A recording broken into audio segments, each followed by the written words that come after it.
I still don't know like what I'm really doing with this podcast, so oops shit. I just screen record, and then it records obviously the microphone of the laptop records my voice, and then it records the audio coming from the speakers back into it. So it's like instant downgrade.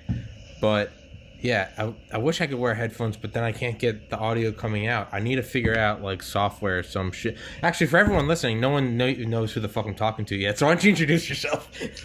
Hey, what's up, guys? I'm Sean. I am a skydiving instructor. I don't know. What more do you want, man? I mean, shit, dude. That's better than 99% of shit people. I can't even talk this morning. We're both going slow. Yeah. Yeah, dude. So, yeah, I don't even. Actually, I do want to touch back on it. Yeah, I need to figure out the audio, man. I've heard some people have told me I need to get like Discord because they said I can like rip the audio directly from that. So so I literally get like the audio from the program, not through my speakers back into the microphone. But the way I look at it is like, right now it's pretty easy. Like my whole podcast is like a pretty easy selling point to like get guests on. It's just you don't have to prepare anything. Yeah. Just get Skype. Can you hold a conversation? Yep. Don't say racist slurs to get my my thing canceled. We're Gucci, let's go. But if I have to start telling people like, hey, can you download Discord too? We gotta sync it up. I feel like I'm instantly gonna bottleneck the number of people I can get on this. So yes, Skype. Everybody has it. It was actually pre-installed on my laptop, and I haven't even used it in years. So it was actually pretty convenient. Yeah. Yeah, most people are like, dude, I haven't used Skype in like 10 years. I'm like, dude, no one has. It's fine. When I started this podcast in December of last year. I literally logged on. It was like, last login, like November 5, 2011. And I was like, sounds about right. But yeah, that was about the same thing for me. Yeah. Like, oh, yeah. What the fuck was I doing then? Yeah, I've noticed when I like look over my podcast, I can always see the reflection. And I always feel weird for guests because I'm like, I feel like they're just looking at me like a guy with just glowing eyes, but I can't see jack shit. So please excuse me. Oh, you're one of those that's blind as shit. Yeah. I'm one of those inferiors. I'm one of those. My genetics somehow filtered through the eons of time. That's one thing I've wondered, man. As someone, I got a biology degree in 2013. I graduated from the University of Georgia. I got into medical school. I was all about that. Decided not to do it. But one thing I always wondered, while I'd be sitting there at class in Athens, Georgia, at the back of a goddamn auditorium with like 300 people, and I'd have to have my glasses on to take notes, I'd always wonder, like, how did this not get wiped out in natural selection? Like, well, I do know somebody that was trying to selectively breed out some inferior people, but that's neither here nor there. Yeah. He had facial hair like you, just minus the beard and right here. There. Can't remember his name, but yeah. But yeah, I've always wondered that, like, how the fuck, like, you think of everything with binoculars in the back, just staring forward. Well, yeah, you gotta think. Well, how did that get through though? Like, I mean, really, how did that get through like the plains of Africa? Like hunting with spears, like some shit you can see how it slips through, like color blindness. Like, yeah, sure, all right, as long as you like kill enough tigers and fuck enough women, your genes are gonna go on. But the dude that can't see, like, like I just don't. But I got through. But fuck all that, dude. Let's talk about skydiving. I've never done it. Man. What you got? What got you into it, man? Aside from just the enticement of jumping out of an airplane, like. So people actually ask me all the time why I started skydiving, and I don't really have a good answer for them besides I get bored easily. Yeah. And the other thing is they don't usually like to hear it because it's their first time and, they're strapped to me. I'm a stranger. I'm going to try and not kill them. But I'm like, honestly, if it couldn't potentially kill me, not interested. Yeah. I like the dance with death. Dude, yeah. I get it. I mean, like, I don't because I haven't done it, but I absolutely get it, man. Like, if it's not exhilarating, it's not, and it may. Well, here's the thing. The first time, it's exciting. Yeah. After that, you're chasing the dragon. So, as with all good things. Yes. Honestly, a cocaine habit is probably cheaper. But that's what we tell everybody. Yeah. So my first time, little backstory. Yeah. 2012, I was in the military. I was temporarily stationed down in the panhandle of Florida, not far from where I am now. I'm in Pensacola right now. I was stationed over near Destin at Eglin Air Force Base doing EOD training, which, if you don't know what that is, disarming bombs. Yeah. So Oh, if shit. If it can't kill me, I'm not really that interested. Is that? Sorry, that was my alarm I had set. 1 second, let me turn that. No, I had an alarm set for this too, so I didn't. Like you, man, I'm fucking ADD. I'll be walking around. I'll be like, okay, I don't have a podcast for 2 hours. I'm good. And I'll look up and be like, oh, fuck, I have a podcast in 30 seconds. Like, yeah. Yeah, shit. Yeah. So I was stationed down here in 2012, and one weekend I had gotten tired of going to the beach with all my buddies that just wanted to get hammered drunk. Yeah. Don't get me wrong, I did it 1 or 2 times as well, but I was like, hey man, y'all want to go skydiving? And I only got one person to go with me, and so we found a place in Titusville, Florida, which is near the Kennedy Space Center. You can actually see the launch platform in free fall. Oh, damn. And we went 19,000-foot jump, which is one of the higher jumps you can do in the U.S. And of course, I did a tandem for my first one. And for people that don't know, a tandem is where you have an instructor strapped to you. Yeah. How high was it? 18,000 feet. 18. All right. So about 3.5 miles. Yeah. So we went out there, and the first day we went to jump, the wind was too unreasonably high, and so we had to wait another day.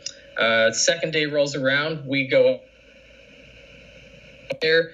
We go jump, and I damn near pulled that instructor out of the plane with me. I was super excited for it.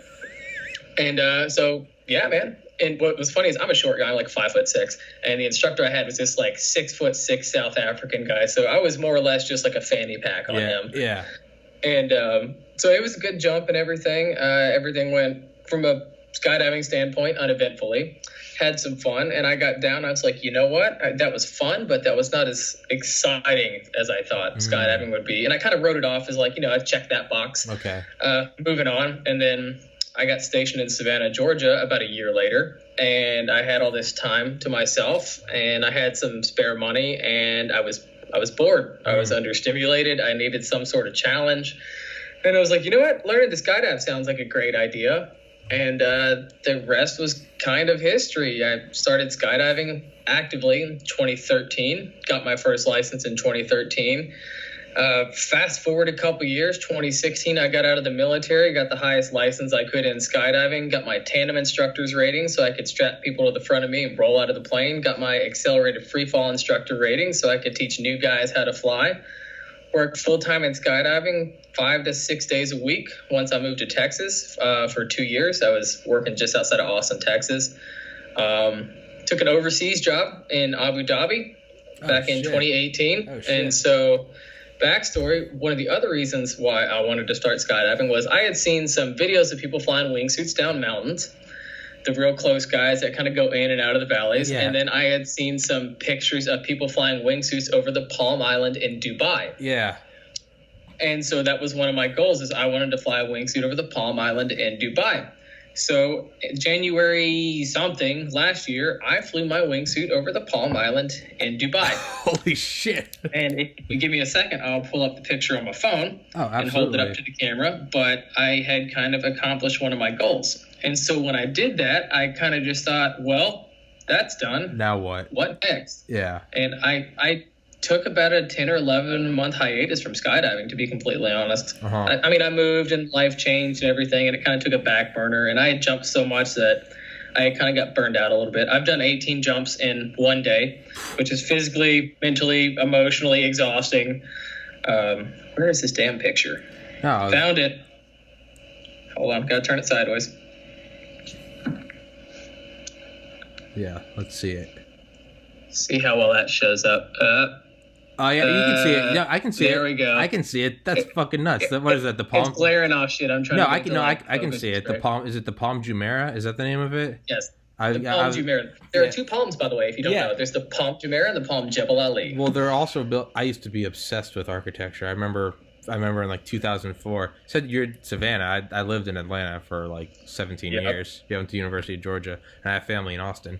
But yeah, I remember I used to be obsessed with like skyscrapers, and I would say architecture, but that sounds a lot more intelligent. Like, no, I just like the really, hey, how much taller can it go? But yeah, I remember watching literally like online, like watching the construction of the Burj Khalifa watching the Palm Jumeirah, Palm Jebel Ali, and was it the Palm World? What's the other one? The World? The World Islands. Yeah, yeah, yeah. No, Dubai's fucking nuts. But I was gonna say, what's that? Yeah, the one video I recognize from wingsuiting is, I mean, I remember hearing about like Andy Stumpf talk about it on Joe Rogan, but years before that, who's the guy? He goes down the map. Corliss. Yep, there we go. Yeah. Yep. That's the one I remember. Well, the thing is, what I remember is because I remember watching a documentary with him before I'd ever watched any videos of his, and I didn't know what he had done. And I remember I was just kind of in like a bad spot in my life, and I didn't know what I wanted to do. I got out of college in 2013, got into medical school, didn't know what to do once I got in. It was like I had accomplished the thing. It took 4 years to do it, sacrificed everything. Once I got in, I was like, how much did I want to do that, and how much did I just like chasing a goal? Chasing the dragon, having the almighty thing on the top of Mount Everest. So I wasn't sure what I wanted to do. A couple months after I graduated, I lost my oldest sibling to suicide, and was like, then I really didn't know what I wanted to do. But I remember watching Jeb Corliss because I was kind of going down in like a dark hole, and what made him catch my eye or ear was, I remember him talking, but people were like, how'd you get into wingsuiting? And like before that, he did base jumping, and it was just him talking. And they like interviewed his dad, and he was like, yeah, I remember walking with Jeb, and he was just like, I'm so depressed, but not like sad. He was like, I'm just bored. He was like, he was like, you know, normally if you fail out of everything, it's like, well, you got to go work at McDonald's. And he's like, well, no, you go work at McDonald's because you have to get a job and get food. But he's like, that only works if you fear death. He was like, I don't fear death. Like, so I'm not going to, there's no drive to push me to a Kmart job. So he's like, then I thought about base jumping. It's exhilarating, and if I die, I get what I want anyway, and if I don't die, I get to do insane shit, and I only get to do what I like.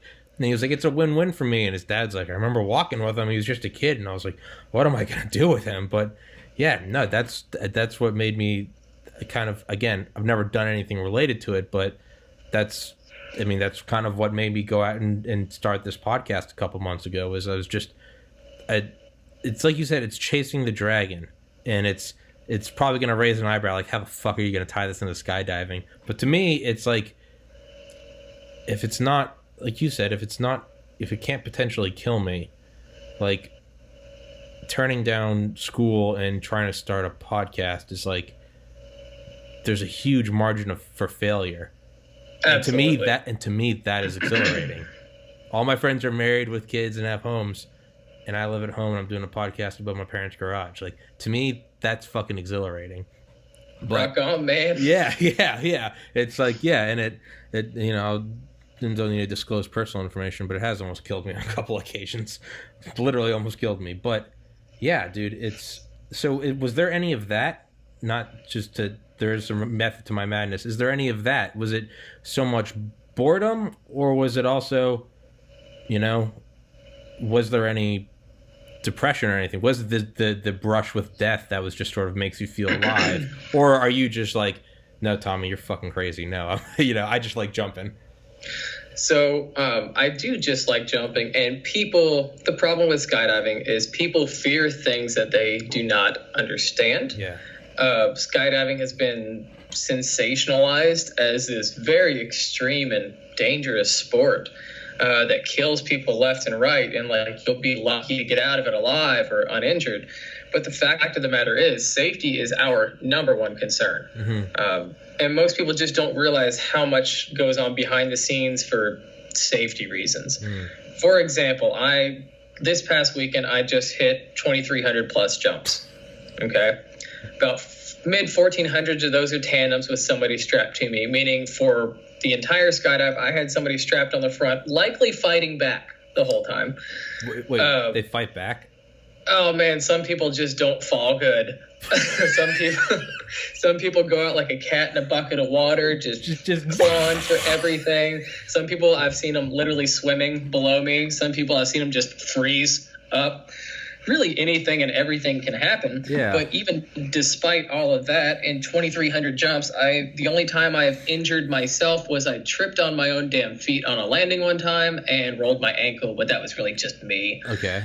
That was just me being stupid and bold and trying to do something like, hey, watch this. And the only time I've ever actually injured someone on a tandem was she was French and she was a little bit overweight, and she didn't quite listen to me when I said lift your legs up for the landing so I don't trip on you. Yeah. And can I curse on this? Yeah. No, yeah, absolutely, dude. Fuck that chick. I fucking surfed her face across the ground so hard because once she tripped me, I'm on the back. My momentum starts going, and I have nothing to stop it. Yeah. And so I just fucking surfed her about 10 or 15 feet like hardcore. I had a helmet on, so I headbutted her in the process and everything. She was okay. She was a little scraped up, and I think it like bruised her knee or something like that. Yeah. But other than that, never injured anyone either. Yeah. Well, yeah. It's actually a lot safer than people think it is. And 2,300 skydives. So we have 2 parachutes for those that don't know. Per the letter of the law, the FAA are mainly the ones that make all the laws for that. It's Federal Aviation Administration. We've nicknamed it the Friendly Aviation Administration because they're not unhappy, or they're not happy unless you're unhappy. They make all the rules for anything aviation related. But the letter of the law states that you must have 1 more parachute than you intend to use. Okay. Now, they say it that way. 2 is 1, 1 is none. Well, because sometimes during demonstrations and stuff, people do intentional cutaways. And a cutaway is when you get rid of a parachute. Okay. So people might go up for a demonstration and cut away a parachute, go back into free fall, and then deploy another parachute. Well, when you do an intentional cutaway, you have the parachute you intend to cut away, you have the main parachute that you intend to use, and then you have the spare one you don't intend to use. So 3 total. Mm-hmm. So that's why it's written that way. We always have 2 parachutes, the main parachute and the reserve parachute. So you don't have 3? I thought you just said... No, for intentional cutaways, you have 3. Okay. That's why I said they were vague when they said you must have 1 more than you intend to use. Yeah, okay. On a normal skydive, I intend to use 1, so I have 2. Okay. Now, in 2,300 skydives over the span of coming up on 8 years now, I've had to use a reserve parachute 1 time. Okay. And in the same amount of time that I've been skydiving, I have had 3 flat tires in my car. So flat tires are more of a daily concern for me than bad parachutes. They're actually pretty reliable. Yeah. Yeah. And Andy Stumpf said that. He was talking about, he was like the equipment does not fail. It doesn't. It's the user that fails. Yeah. He's like people fail. People die. He's like, there's, even he talked about it, he's like, there are multiple times where I, hiked up an entire mountain and I just kind of gauged the weather, the wind, and I was like, yeah, no, I'm going to die if I do this. And he's like, and it sucks. You walk back down. But he's just like, how many people have I seen just hit the side of a cliff and it sounds like raw hamburger meat being dropped from like shoulder height on a sidewalk. Just that. He's like, it's not, he's like, I don't get my kicks from that. He was like, and he has a kid, but he was like, yeah, he's like, what's more dangerous for me? He's like, it's not skydiving or wingsuiting. It's when I land and get in my car and drive home. And then you see, Billy Bob on the highway in an F650, 15 tons of metal full of gasoline. And he's on Snapchat and he's kind of swerving back and forth. That motherfucker's going to kill you. He's like, not the free fall. Nope. I heard a pilot talk about that once. He's like, I'd much rather be a pilot than being I guess the conductor of like a maglev train. Someone was like, why? Like the train's on a track, like you can't deviate from it. He was like, if something happens on the train and you're doing 600 miles an hour, your eyelid's not even gonna get a full blink before you're pulverized. He was like, you're in a plane and something happens and you're going 600 miles an hour, you got like 10 minutes to go, what's going on? You can have your adrenaline spike, you can get out the manual, air traffic control, we have this, we got to go through this, it's like, you can, and even then, he's like, if all else fails, he's like, you can still like crash land it. He was like, man, that's, or it's like, people when they like touch down, we touched down. It's like, dude, shut the fuck up. Yeah, the most dangerous part is touching. And this is from someone that, like, I used to hate flying, and then one day it dawned on me. I was like, man, if it happens, it happens. Thing you're gonna do. I realized, I was like, how many times have, like, not even like other drivers, how many times have I been like trying to switch the song on YouTube? Let me just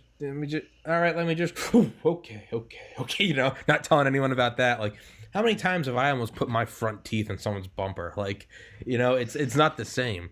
Here's a fun thing to think about. I have 2,300 more takeoffs in an airplane than landings.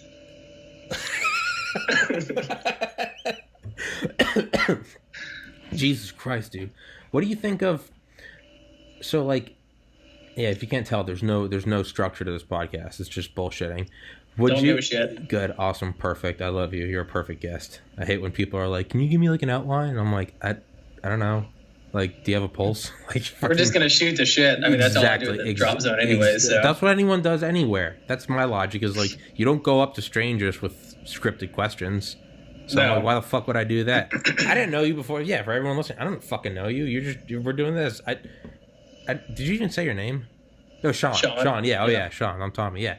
Now, would you ever do something like that Red Bull jump from space, or is that just like a different thing entirely? Is it? Just fucking sign me up if you're paying for it. Yeah. The Felix. Absolutely, I would. Felix was Baumgartner. Baumgartner. Yeah. Yeah. So he made that here. He did that record in 2012, I think. Wasn't it broken? And it was broken by some fucking Google nerd in 2013. Yeah, some Google exec was just like, "Take me up. We're going higher." Like, yeah, but here's the thing. Fact check me later on this, but we don't do fact checking here. We just all right, cool. We just perpetuate lies. So just swagging this off my head because I haven't looked at it in a while. Felix Baumgartner actually did free fall, and here's why I say that. When he went out, he was just straight up him in a suit. He passed the sound barrier, broke the sound barrier in free fall, which I think is pretty fucking cool. I didn't know that. That's crazy. Well, the air is so thin up there, there's no resistance. Or little to no resistance. And they have, if I remember right, a video using some gigantic lens, and you can see him coming out, and for like the first fucking minute, he was just tumbling and spinning and almost passed out. Well, here's the thing. I watched one of his interviews or something like that, and he said that when he jumped out, the instant that he did it, he thought that he got stuck in space because there was so little air up there, he couldn't hear any of it going past his helmet.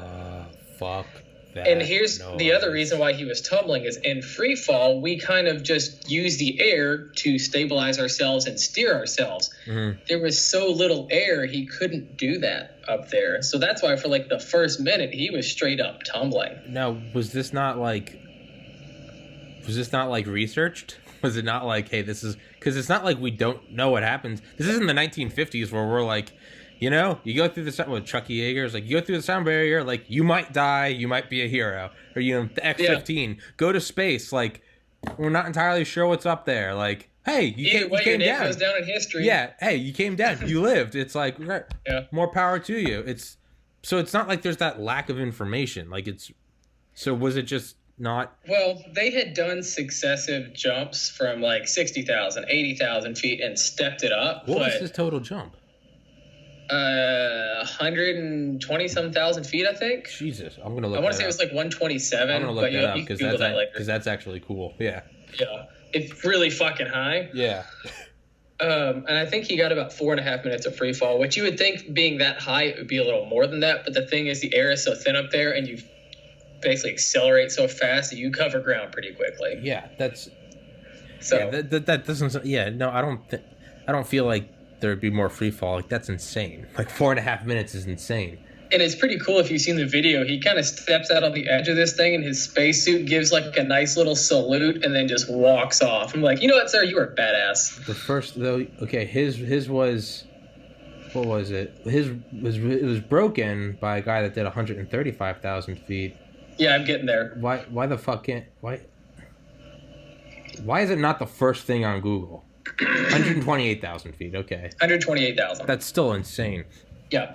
Yeah, no, I've seen the image. I have like some high-res images that I've looked at before, and it's bad. He's in this like Apollo thimble looking device up there. Yep. And it's with just a bunch of balloons tied to the top. Yeah, it's just him, and does that not remind you of just some like 1800s oh, absolutely, like the first, the wheelie automobile, or like those guys. Have you ever seen that video of the guy that jumped off the Eiffel Tower with like wings made of a bed sheet? It's like 1870. Yep. He's got like his pipe and his like stupid fucking mustache, and he's like, wish me well, and like jumps off and just dies. But we'll come back to homemade wingsuits in a little bit because I got a good duct tape story. Absolutely. But he's using this fucking steel ball up there with balloons on it, and it's like we think we're so advanced, but in reality, they're gonna be like 2100. They're gonna be like, can you believe those motherfuckers back then? And we're all just like, yeah, we're cheering. We're like, hope he doesn't die. Yeah. Jesus. So what I was getting at was Felix Baumgartner was actually considered free fall because there was nothing that was arresting his fall. Now, the Google nerd, that I don't remember his name, he had, if I remember right, what's called the drogue parachute behind him, which is kind of something that drags behind you and stabilizes you. Mm-hmm. So that's not true technical free fall. All right, well, fuck that guy. Because the reason I say that is when we do tandem skydives, technically, if you want to like split hairs, we're actually not in free fall, but a couple seconds. We're in what's called drogue fall. So two people strapped together, say you and I jump out of a plane together. Okay. You and I strapped together are not inherently aerodynamically stable. Okay, we would spin and tumble, whatever. And on top of that, we would have, I assume you're a little larger than me. How tall are you? Dude, I'm like 5'8" on a good day. All right, so we're about the when same. When you were like, I'm a short guy, I was like, dude, fuck that. Short guys rise up. Like, all right. Yeah. Side note, my record for taking a tandem is 6'7" and 272 pounds. It was like two of me. I was his fucking backpack. Jesus Christ. Anyways, fuck, what I was getting at, I lost my train. Oh, here we go. Free fall tandem, aerodynamic. So the reason we also have the drogue parachute is not only for aerodynamic stability, but we would have the weight of both of us, but the surface area of you. So our terminal velocity would increase, and we would be fucking screaming through the air, 180, 200 miles an hour easily. And the thing is, our parachutes are not designed to open at that speed. So we have a drogue parachute to slow us down to an average speed of between 120, 140 miles an hour. 130 is pretty average, but it all depends on size and weight and stuff like that. Yeah. Holy shit. You throw out that little fucking parachute to slow you down. Drogue parachute, yes. So what was the trial and error leading up to that? Like in terms of like the history of free falling or skydiving? Was it just like how many guys blew up on the ground like a marinara sauce filled balloon, like just like, hey, we gotta do a different parachute because that one snaps off? So the question is, how many guys went in? And so in the skydiving community, whenever somebody impacts the ground in a fatal manner, we call it going in. Going in. Okay, yeah, okay. I've heard that before. I was always just like, going in what? What? They're going in. Yeah. They're going in big. Like, no, they went in. Okay. In the ground. Okay. All the way. Okay. I don't really know a ton of skydiving history on that. I do know that tandem skydiving was invented by a guy named Bill Booth. And so in Florida here, we have just about more drop zones than anywhere else. A lot of the manufacturers for skydiving gear are located here, and they're mainly in DeLand, Florida. And this guy named Bill Booth, who has a beard that's fucking like down all the way to his crotch, basically. You can find pictures and videos and everything of him online. He, back in the 70s, maybe, I can't remember, decided to come up with this tandem system, and he's kind of like the godfather of skydiving, more or less. He's still alive and everything. I had a friend post a picture on Facebook with him the other day because they stopped by one of the gear manufacturers, and he was in there and gave him a special tour and everything. Yeah. I personally have never met him, but I would like to one day. He owns the biggest manufacturer of skydiving gear called UPT, United Parachute Technologies, and they make the most popular tandem skydiving system called the Sigma system.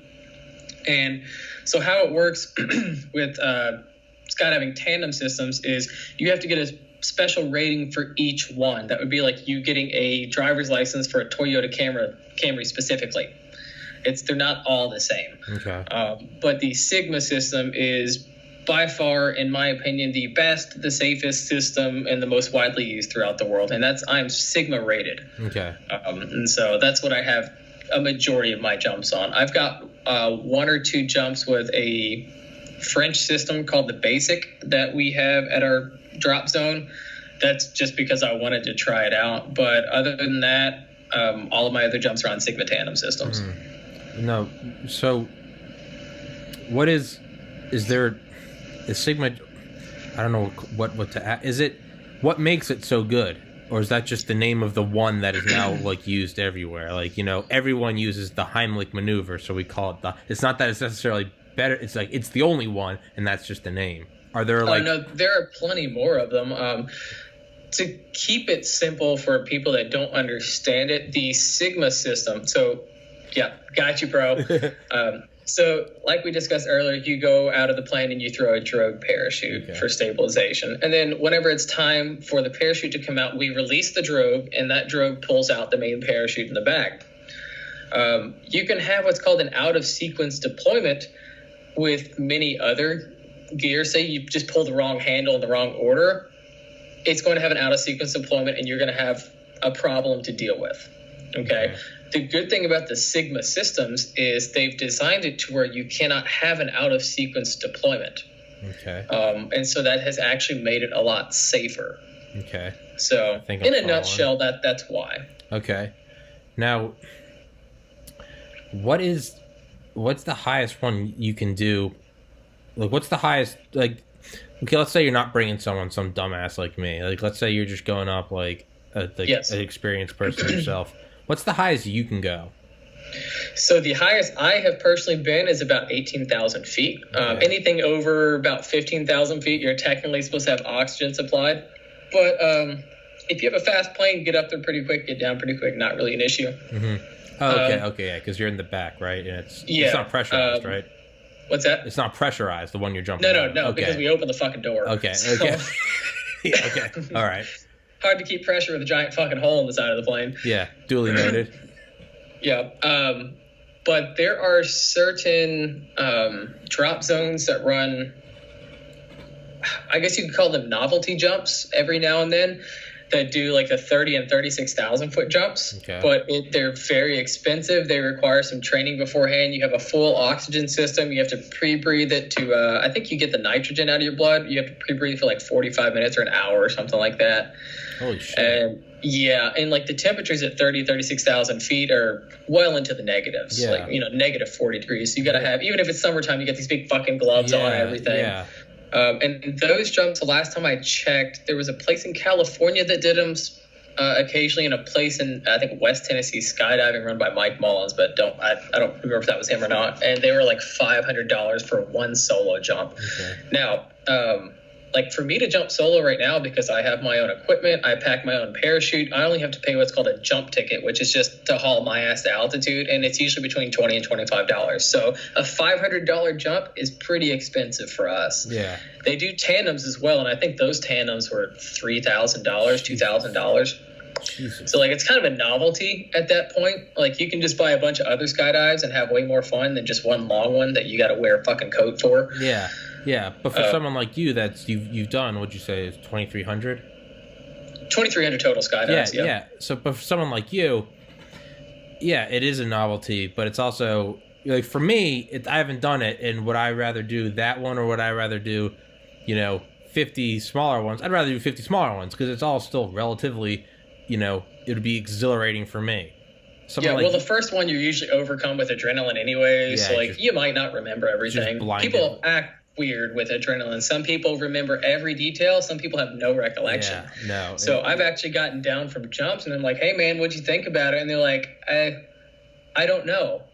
Like, I don't remember a lot of it. It was just a blur." Yeah. And I'm like, "Well, that was an expensive blur for you, buddy." Yeah, you can do that with a $10 bottle of vodka. Yeah, you don't have to leave the ground. Right? Yeah. No. And it'll last fucking 12 hours, and you'll wake up tomorrow, buddy. Yeah. My now ex, I was living with her, and this is like 7-8 years ago. But yeah, someone broke into our house while we were there, and it's the adrenaline of like a light flicked on in the kitchen. And it's just like the slow, like, wait, she's next to me, and then it was just like, I literally like came to, like that's the last thing I remember was like that realization, like lights on, but you're next to me, and then I remember like running in the woods chasing someone, and I was in like boxers. And then, like, I remember from there until, like, the cops came and talking to him.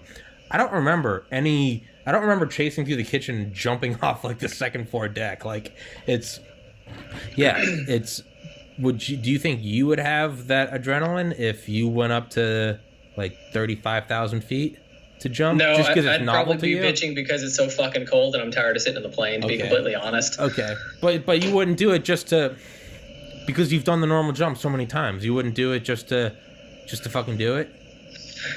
If somebody paid for it, sure, but I personally just can't justify spending $500 for a slightly longer skydive, because if I want to increase the length of time I'm in the air, I will either go out and just deploy my parachute high right out of the plane, or I'll go fly my wingsuit and turn a 1 minute free fall into a 3 minute free fall if I want to. Wait, you do wingsuits? Yes. Well, remember, I said I wingsuited over the Palm Jumeirah. Oh yeah, I'm fucking dude. Like I said, dude, this is the second podcast I've done that I have not worked out beforehand. Working out that wakes me up. I got you. Look, I'm sorry. I'm ashamed of myself. I'll show you the background on my phone. One second. I brought shame to my family. Yeah, it's family. I'm so sorry. Yeah, dude, it's. So where do you wingsuit? Because, fuck yeah. Yeah, that's me in 2015. Fuck yeah. That's insane. So common misconception about wingsuits. Yes, you still have a parachute. You don't land those things. Yeah. The other thing is, you? All the wingsuiting videos that people see are down mountains and everything. That is called wingsuit-based proximity. Proximity, flying. Yeah. That's the... Okay. That's if you really don't like your wife, yeah. 5% of wingsuiters will never do that. Most of us do it out of airplanes. Everybody starts out of an airplane. You don't just start off a cliff, because I 100% guarantee my life savings that you're going to die. Okay.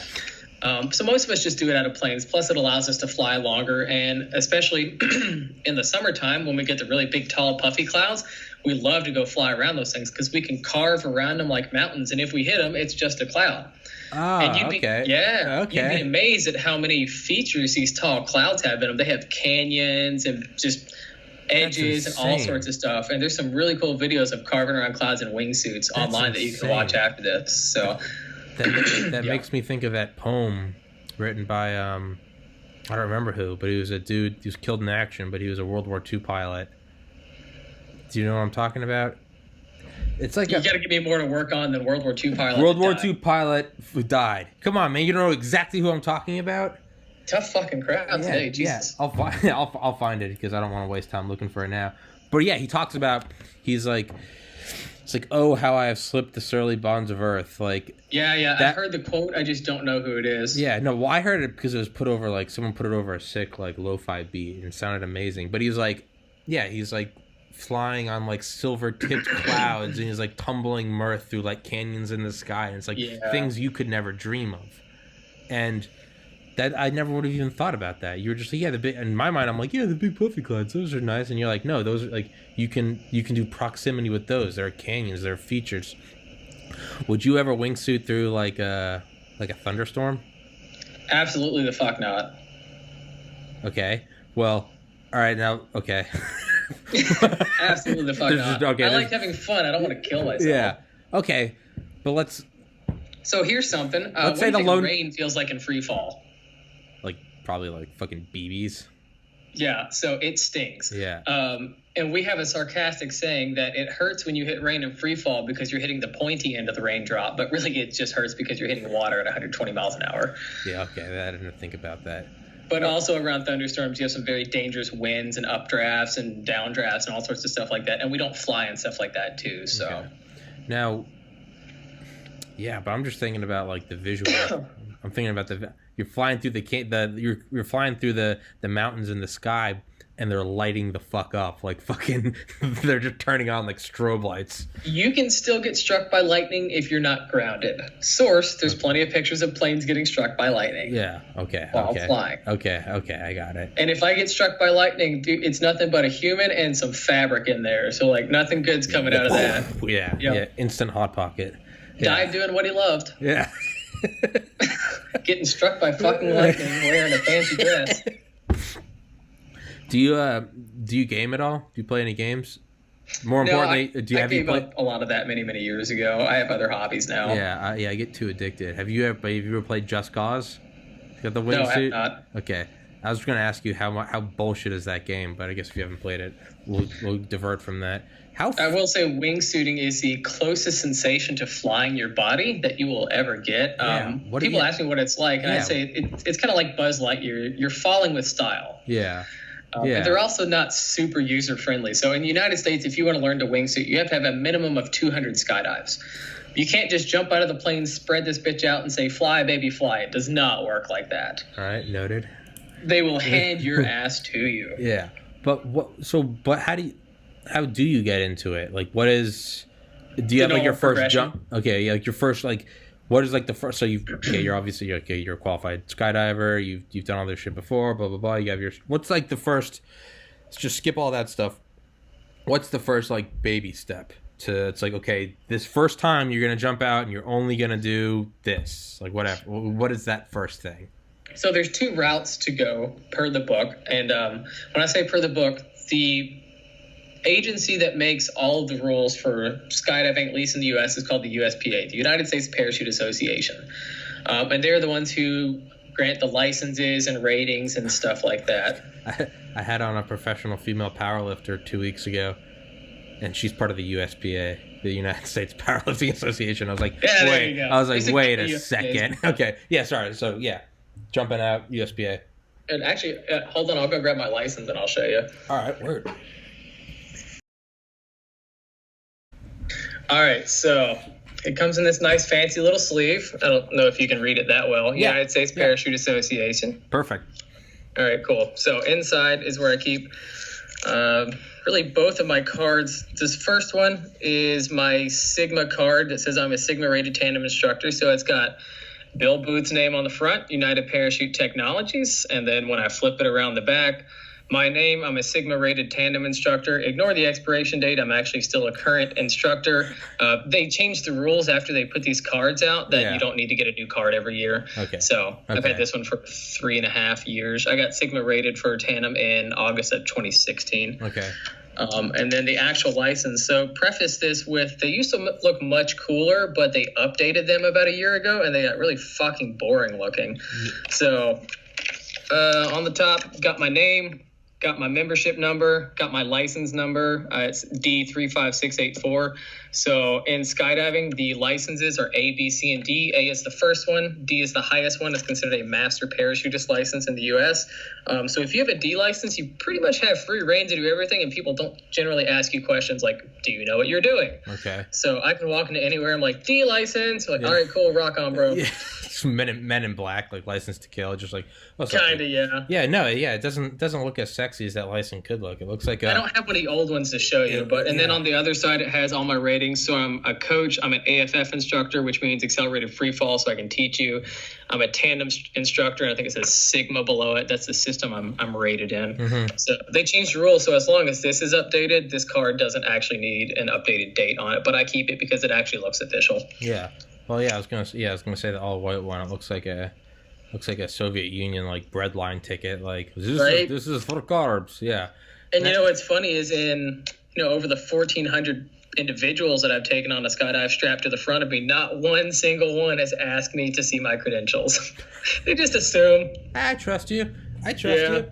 Now, oh man, we mess with them hard too in the plane. Just shit that we say, like, "This is your first skydive too, right?" And they're like, "What?" Yeah. It's like, man, not all judges are bad. Like, what? Like, they give you second chances, Like, yeah. So I said one the other day. So I was sitting up front by the pilot, my boss, Tony, and everything. I had someone strapped to me. Right as, like, the door had opened up, we were about to go. Person on the front of me is, like, getting real tense. And I just look over him like, do you ever just feel like life is meaningless? Like, there's just no point in even trying anymore? And they're like... it's like half my job is just to mess with you. Yeah. It's like that meme where it's like it's like the dude just like looking, and it's like, you ever been on the highway with your friend and you slowly realize you're doing 110 and he goes, you ever feel like life is just meaningless? That's where I got it. Okay, yeah. Like, you're just like, what's up, man? Like, yeah. So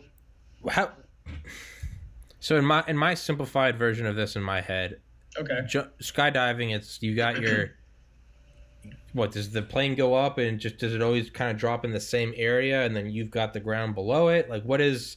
Yeah, so basically how it works is we all get in the plane, we take off, and generally speaking, unless there's airspace restrictions, we fly one big circle going all the way up. And there's a reason for that too. Say we lose an engine in the plane, we can all jump out and the plane can glide back to the airport. Okay. So they don't just fly straight out really long and then straight back because, you have to plan for emergencies. Okay.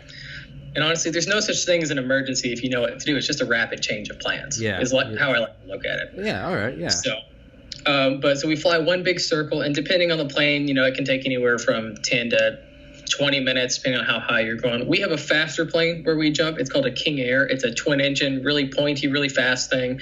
And Tony, our pilot, is really experienced flying that thing, and he's super fucking fast with it. He actually beats us to the ground once he drops us out. So once the last person goes out of the plane, he just noses it over, and it looks like the skydivers are falling up to him for a little bit. Holy shit. Yeah, and so I'll be under my parachute. We call them canopies. I'll be under canopy at 2,500 feet, normally with a tandem, and I'm looking at Tony down there, ripping it in and laying it down on the runway.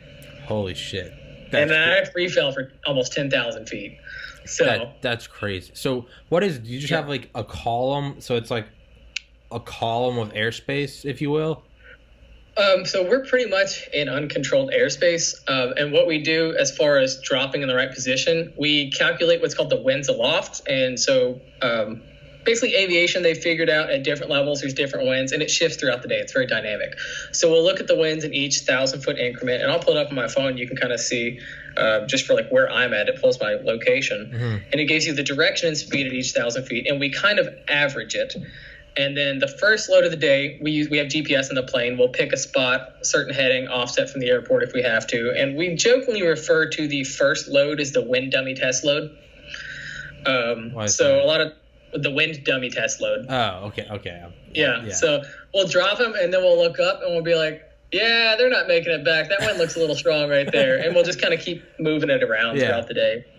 So this, I don't know if you can see it very well. It doesn't show on my screen that well. Yeah, pull it back from the screen a little bit. Maybe I can. No, I can't see it. Pull it, bring it closer, maybe.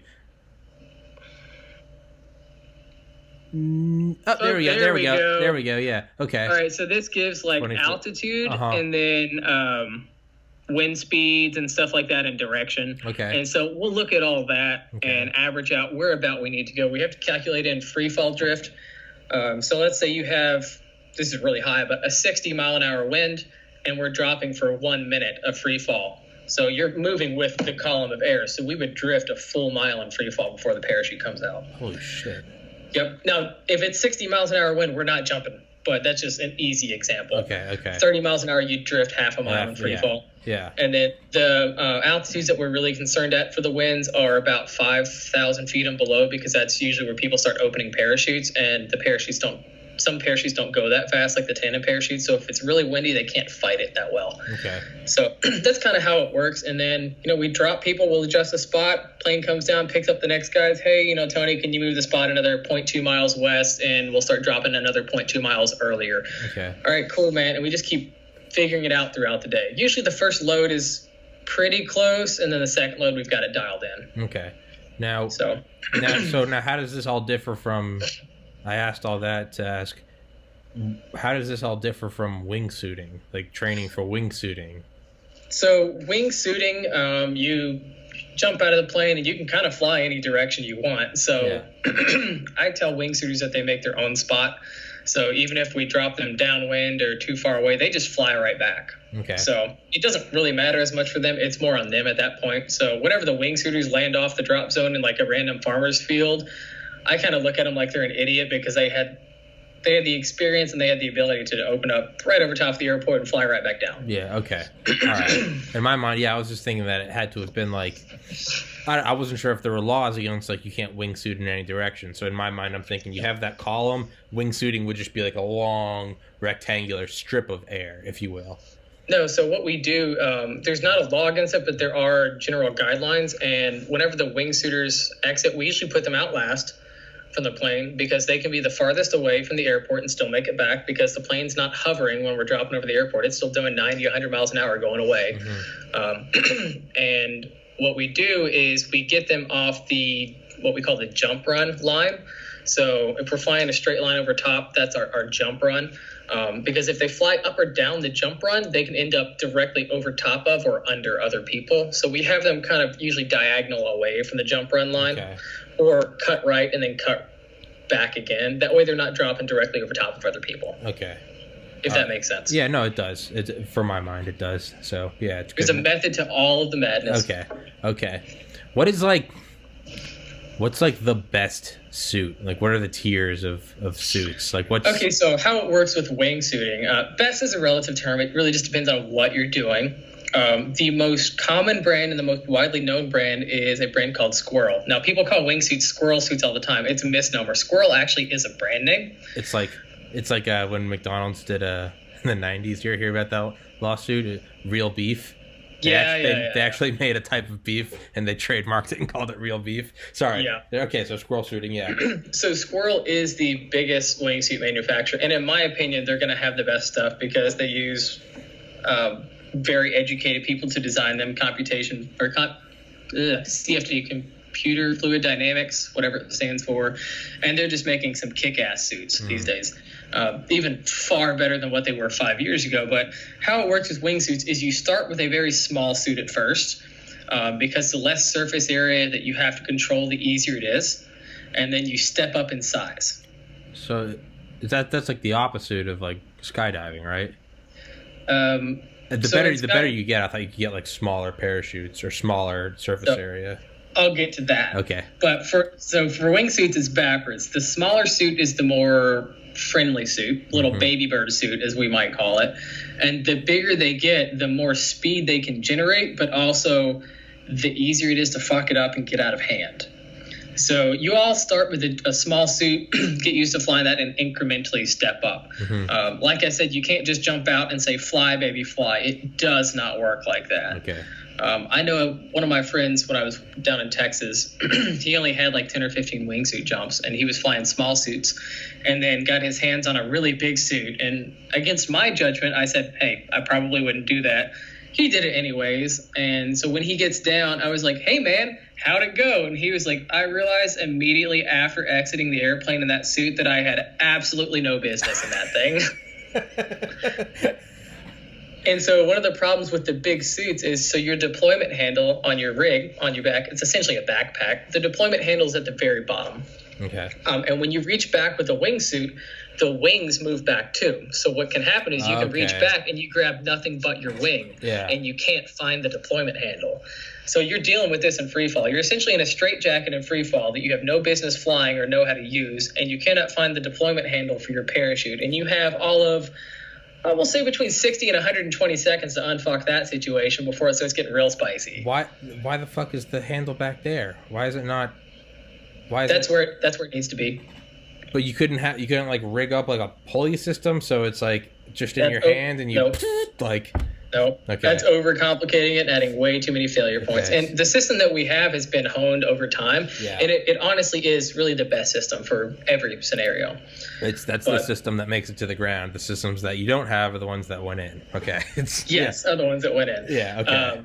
But there's different techniques for deploying with a wingsuit, and it requires a lot more skill than just a random skydiver. Mm-hmm. So that's just one thing you have to learn. And as you step up with the bigger suits, you have to alter your deployment techniques to do it safely, effectively, and smoothly. Mm-hmm. So you start out with small suits, and then you work up to the big ones. The biggest ones they have right now, off the top of my head, the bigger ones, rather, are called, there's the Freak, there's the Colugo, and the Colugo, or the word Colugo, I think, is actually a type of flying squirrel, if I'm not wrong. You might be able to Google that one. It's Colugo, and you can probably pull it up. Okay, you want me to? Yeah, sure. I mean, if you type in Colugo wingsuit, and you'll see it. It's pretty big. It's almost like a flying mattress. Spell it again. Colugo wingsuit. Okay. And it should pull up the squirrel.ws page, probably. Alrighty. Oops. Keep talking, just so we don't have awkward silence. Awkward silence. Boobs, beer. Boobs. Yeah. Okay. So the Colugo is a pretty high performance, very large wingsuit. The bigger they are, the more surface area they have, the more speed they can generate. Okay. And so it's not unheard of for these guys to get something like that. Yeah, that's one of them. Okay. When they inflate, the tail actually goes past your feet too. Oh Jesus. Yeah. Yeah, they can get out of hand and get spicy real fast. Yep, there you go. Yeah, I can't. There we go. Yep, you got it. That's the Colugo 3, the newer one they have. It does just look like an air mattress, though. Yep, and actually, so we tell people that are learning to fly, if you just relax and kind of lay on top of the suit, it'll place you in the natural form that it wants. Because a lot of people try and fly the suit, and the suit flies them. Yeah, don't fight it. And yeah, don't fight it. It's engineered to do its job if you just let it fucking do its job. Yeah. So is that the biggest one there is, or can you get even crazier? That's one of the bigger ones I can think of. They don't get too much larger than that because the limits of the human to actually control it and everything. So it's getting in the way. They've made some prototype suits that are just stupidly, absurdly large, but they stayed prototypes for a reason. They have to be at least minimally user-friendly for the experienced guy. Okay. And I said I was going to come back to this point about duct tape wingsuits. Yeah.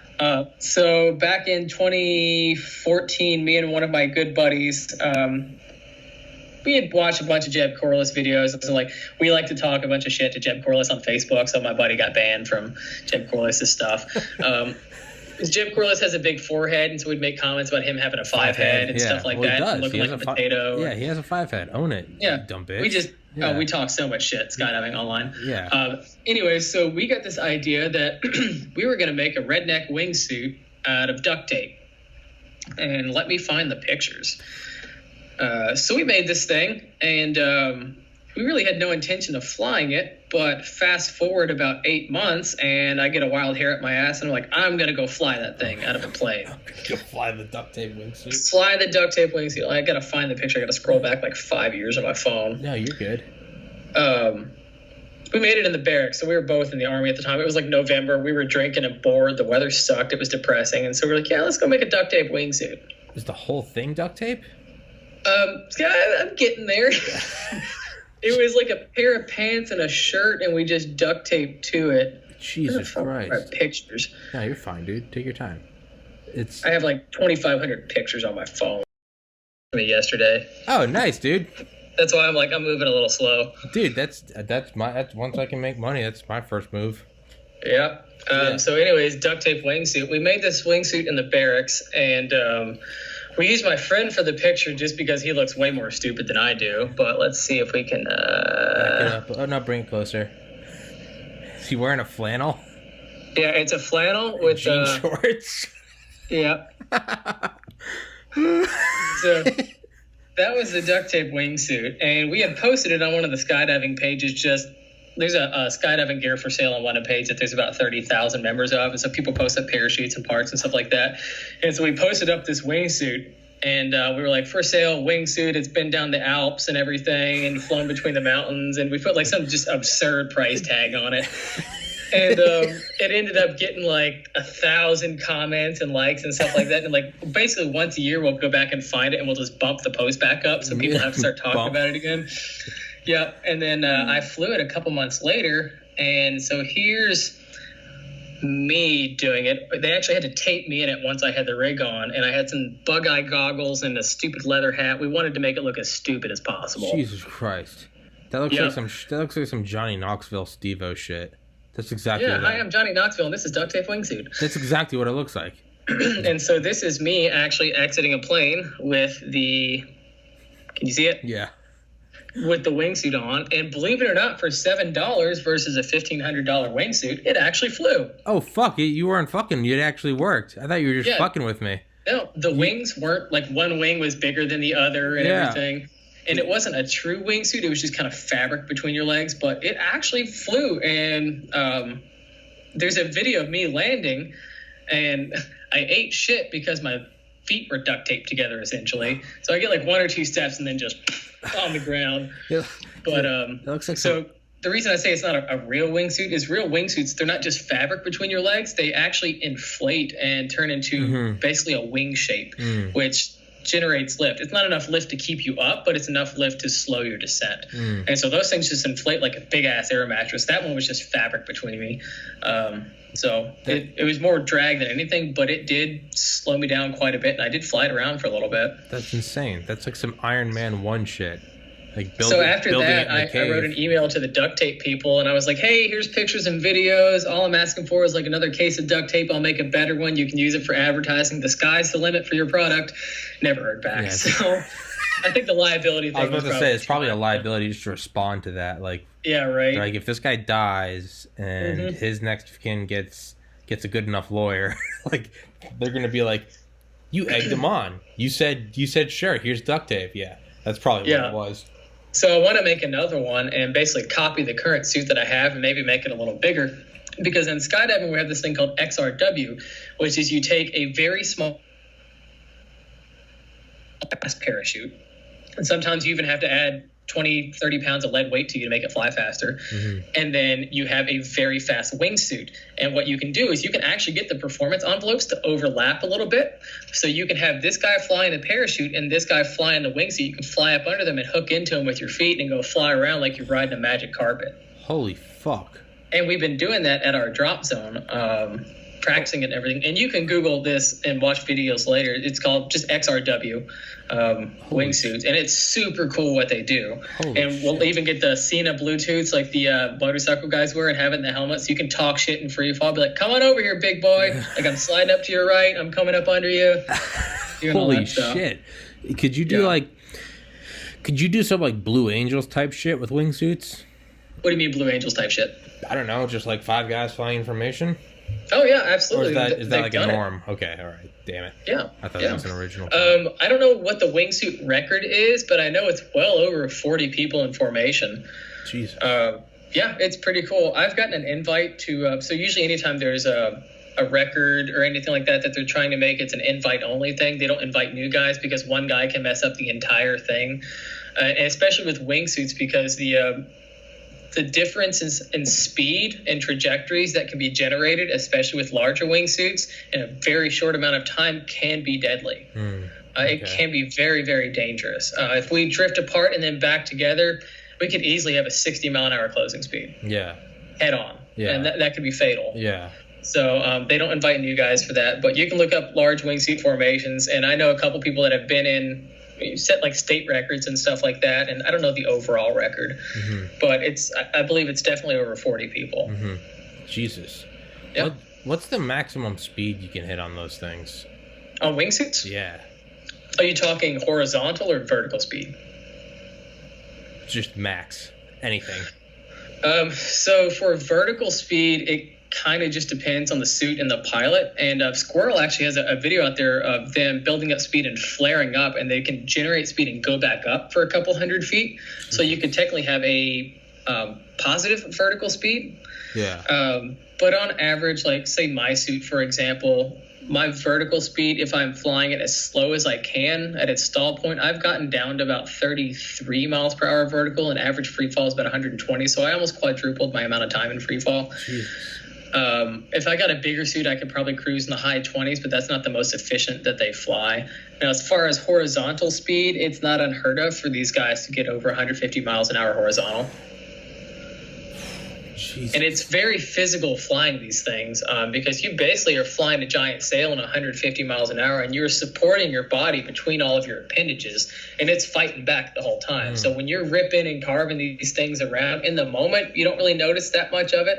But after a minute or two, you really start to get winded. So it helps to be in shape for that. And then for me, like once the parachute deploys and everything, I'm sitting there like just out of breath and everything. Damn. Okay. Yeah. So it is pretty physical for the bigger suits, flying performance and stuff like that. Now, would you ever fly?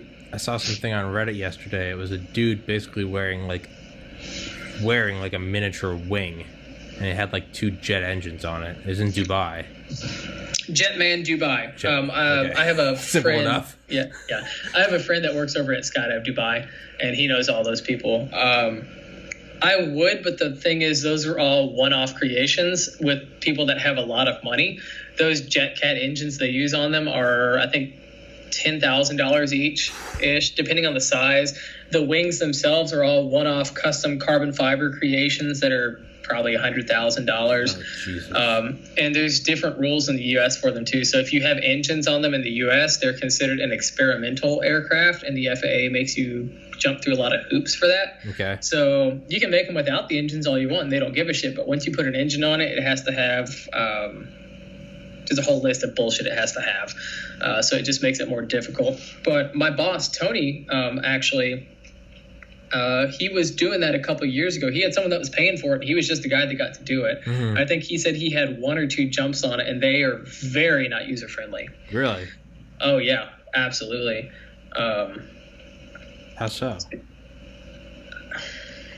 You're kind of almost in uncharted territory on how to fly that. There's no manual. You're fucking swagging it. Okay. You're trying to figure this thing out. And there's no real control surfaces like flaps or ailerons or elevators. It's literally all you. So you don't know how the center of gravity is affected, how far up it needs to be, how far down it needs to be, how to properly launch this thing, how to deploy it with a parachute. Like, it's just a giant question mark that you're going into. Okay.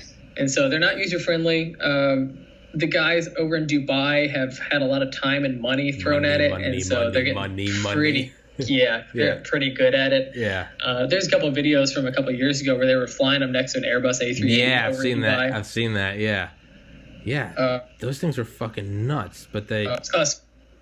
Yeah, they're super cool. Yeah. And I'd love to fly one, but there's no way I'd even have the experience to do it, or the know-how, or the money for that matter. Well, regardless of money, why would you not have who else would have it? I mean, compared to the average person, like, who the fuck else would have the experience to do it than you? The guys that are fucking figuring it out can at least give you some pointers, but there's only a handful of those guys in the world. But that's what I'm saying, is it's like the first guy to, like, drive a car, and someone saying, well, I don't know if I could drive a car. Like, only a couple guys have it figured out, and it's like, yeah, and they only have so much figured out. It's not like they're decades ahead. It's not like America, like, you know, the jet fighter and, like, you know, fucking Zimbabwe is like, how do we get a jet fighter? Like, I mean, obviously money is the massive, but just theoretically, let's say that wasn't an issue. I mean, how long would it take you to? These guys can't know that much. I mean, how much data do they have? They're not decades ahead. The other thing is, when it comes to like wingsuit pilots, I'm actually, in the grand scheme of things, relatively inexperienced. I only have about 150 wingsuit jumps, which sounds like a lot. Yeah. But there are guys out there that have 3, 4, 5, 6,000 wingsuit jumps. Okay. All right. So, like, I'm a baby bird still, technically, when it comes to that. Like, I know enough to get down safely and fly how I want to fly, but I am by no means a master of wingsuiting. Okay. Now, do wingsuits have, like, a military use, or is that just kind of, like, just Transformers movies? It's just Transformers movies. Damn it, Michael Bay. There's really no way that I could possibly think they are tactically a good idea. Because A, they're not user friendly, and B, within the skydiving community, the guys that are trained in the military to do free fall are the highest risk group that we have come in, because they have this overinflated ego that they are unbreakable, they are God, they've done all this other stuff, and they are most commonly the ones that break themselves, the ones that do dumb stuff, the ones that do dangerous things, and I mean, they're definitely unbreakable, like, on the ground in warfare, but everyone's equal. Everyone's equally worthless falling through the sky. Gravity doesn't give a shit. They go to these schools and they get 30 jumps or whatever in the school, and they think they're invincible because they've been trained to jump behind enemy lines and land in close formation and everything. And I'm like, look, bro, like, I'm not in the military anymore, but I got over 2,000 skydives, and I can tell you that you are fucked up right now, and you need to calm the fuck down and actually listen to me. I know I'm a civilian and you don't want to listen to me, but I actually know what I'm talking about. Yeah. And you may jump with a rucksack on your front with a gun and everything strapped to you and think it's badass, but I jump with people on the front of me that fucking fight back the whole time. So get fucked and just listen to me. Yeah, that's gotta be hard though, because you got some fucking inflated egos. If you get some, like, SEALs or Rangers or something, you'd be like, fuck you, you don't know what I'm talking about. It's like, dude, I get it, and I understand that you're very talented in what you do. Gravity doesn't give a fuck. Gravity doesn't care if you did basic or if you work at Walmart. We call them sky gods. They have the sky god complex. Sky gods. And I also have my own personal saying that you're never too good to break your own legs. Yeah. No, I think that's brilliant though. It's absolutely. It's kind of like psychedelics. I think it was like Terrence McKenna was like, it's like, it doesn't matter how many times you've done psychedelics. Like, the second you get cocky, like, LSD will put you in your place. It'll wipe that smile. It'll wipe the smirk right off your face. Like, oh yeah, I know what I'm doing, tripping dick. You'll take a dose and you'll see Satan. He'll be like, okay, no, I don't. I don't know what I'm doing. Yeah. I immediately regret this decision. I immediately regret that. Yeah. It's so, but the only thing I could think of with, like, wingsuits, like, obviously you have high altitude low opening, you have high altitude high opening. So there's obviously different There are All right, so different about that. Yeah. Okay. So hey-ho and halo jumps are really just terms by the military. Hey-ho is high altitude, high opening. And they do that because when the parachutes open, they are actually kind of loud and you can hear them from the ground. It sounds like somebody snapping a trash bag open when you're trying to open it. It's very obvious. Okay. So the higher you do it, the less likely someone is to hear it. And you can glide over a certain distance. And parachutes are pretty silent, so you can kind of infiltrate behind enemy lines. Yeah. And it's harder to pick them up on radar. You actually can pick up skydivers on radar because there's metal in the rigs and stuff like that, and more people together. We've actually, when I was jumping down in Texas, we were jumping near Austin, and the Austin air traffic control would sometimes tell our pilot, hey, we've got traffic right below you. They're right about your same altitude. He's like, no, it's just all the jumpers I dropped out. Damn. So that's what a hey-ho opening or a hey-ho jump is. And we'll do a hey-ho jump. We just call them hop and pops, more or less, or a high pull. So we hop out, pop the parachute out. Yeah. And so what's really fun is to do it at the end of the day for a sunset jump, and we'll do what's called a cross country. And so we'll figure out where the winds are, and then we'll say, 5, 6, 7 miles away from the drop zone. You jump out at 14,000 feet or whatever you're doing, immediately deploy your canopy, and you fly it back all the way back to the drop zone. You get a nice sunset. You may or may not have a frosty beverage in your pocket. I would just suggest they get a little shaken up. Yeah. I would, hypothetically speaking. Hypothetically, yeah, because you would never do that. But hypothetically, if you played that idea out. Yes, hypothetically. So they do hypothetically get a little shaken up, so you kind of want to open them to the side a little bit because, you're flying forward, wind comes back, you don't want beer all over your gear and stuff like that. Pissing in the wind, yeah. I do know people that have hypothetically taken a joint up, too, and had a cross-country toke. But, I guess it's within the realm of possibility, but I wouldn't, advise it. Yeah. That's our hey-ho jump. That'd be fun as fuck, yeah. Yeah. High altitude, high opening, Yeah. High altitude, high opening. Yeah, dude, super high altitude, man. Super high, yeah. And so the other time that we'll do high pulls is if we've got this new canopy that we want to fly around for a while and see how it handles. Or a couple weeks ago, I had seen some of the paraglider guys with something called a chase cam or a follow cam, which is basically like a GoPro on it looks like a giant badminton birdie tail behind you, and it stabilizes it, and you just drag it behind you. You get some really cool shots while you're flying. So I looked up how to make those, and long story short, I made it out of a 2-liter bottle and some streamers. It looks super homemade and ghetto, but it actually works surprisingly well. So a couple weeks ago, me and one of my buddies jumped out, did a high pull. We both have really high performance canopies, and so we were up 10, 12, 14,000 feet carving these things around next to each other, and I got some pretty cool shots of it, and I've been revising it ever since, but I didn't get to jump it this weekend, unfortunately. When I get back to jumping in 2 weeks or so, I'm going to take it back out and we'll get some really awesome shots of it. But those are when we do high altitude, high opening things. As far as high altitude, low opening, generally speaking, the skydives that we do by the military standards, to my understanding, are high altitude, low opening. Okay. But low is kind of just a misnomer, really. It's relative. It's relative. Yeah. So when guys are like, "Oh, I'm Halo trained," I'm like, "Welcome to the fucking club, bud." Yeah. Hey, man, I play Halo too, all right, dude? So fuck off. Yeah. It's Fortnite. Where are we dropping, boys? Yeah. But the only thing I could think of with like wingsuits was just like. But now that you explained it that way, I feel like hey ho would replace any idea I had for a wingsuit, and it would be to glide in and to be okay. Well, yeah, why wouldn't you just do it with high altitude, high opening as opposed to the complications of a wingsuit, right? Yeah, well, wingsuits fly a lot faster, and the glide ratio between wingsuits and a big canopy that you would do a hey ho opening with the military are relatively similar, negating all the wind and everything. So you have no wind. You're probably looking for a wingsuit. The really good guys are getting about 3-to-1 glide ratio. Okay, the average guy is going to get about 2-to-1. And the numbers might have changed and improved a little bit as the suits improve, but this is just me recalling for the past couple of years. The canopies, you're looking right about 2.5-to-1 glide ratio, maybe 3 on a good one. Is that's 2.5 feet forward for every foot down, or is it 2.5 feet down for every foot forward? Yeah, so if you dropped a mile high, you could go in a wingsuit 2 to 3 miles before impact. If you flew it all the way to the ground. Okay. All right. Yeah, so that's all I was thinking of, like military insertion would just be. Yeah. It's like if you wanted to like drop them at like the border of a nation or something and flying in. But I figure you're that intent on going into a nation like finding Bin Laden in Pakistan, chances are you're just gonna roll deep anyway. Like, yeah, you're gonna roll in with the stealth helicopters exactly, at low altitudes, like we may have done. Yeah, it's like it's just like if you're doing it, it's like just go in. Like don't go in with like little butterfly suits. Like if you're rolling in, go in with the full fucking dick of the U.S. military. Don't like tiptoe. Oh, look at us go. Yeah. Yep. Yeah. Okay. Now, what would happen? Could Felix Baumgartner have like used a wingsuit and tried to like go like across the hemisphere or something? Bounce off the atmosphere, go back out. Yeah. No, I just meant like just general gliding. Like he tumbled for a long time, but he could have glided for a while, right?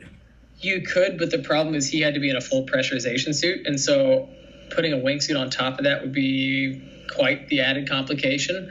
And on top of that, there's the human factor. Like, we get tired after a little bit. And so I think my longest wingsuit flight was about 3 minutes, and I was just fucking ready to be done. Really? At the end, like, I deployed higher than normal because I was so tired of flying that thing. Mm-hmm. So, like, yeah, if you're in shape, it definitely helps, but you're not invincible. Yeah.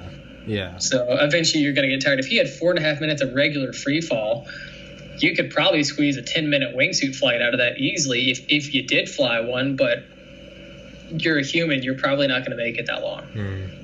So now, could you you're talking about the guys that build up speed and then they rip back up?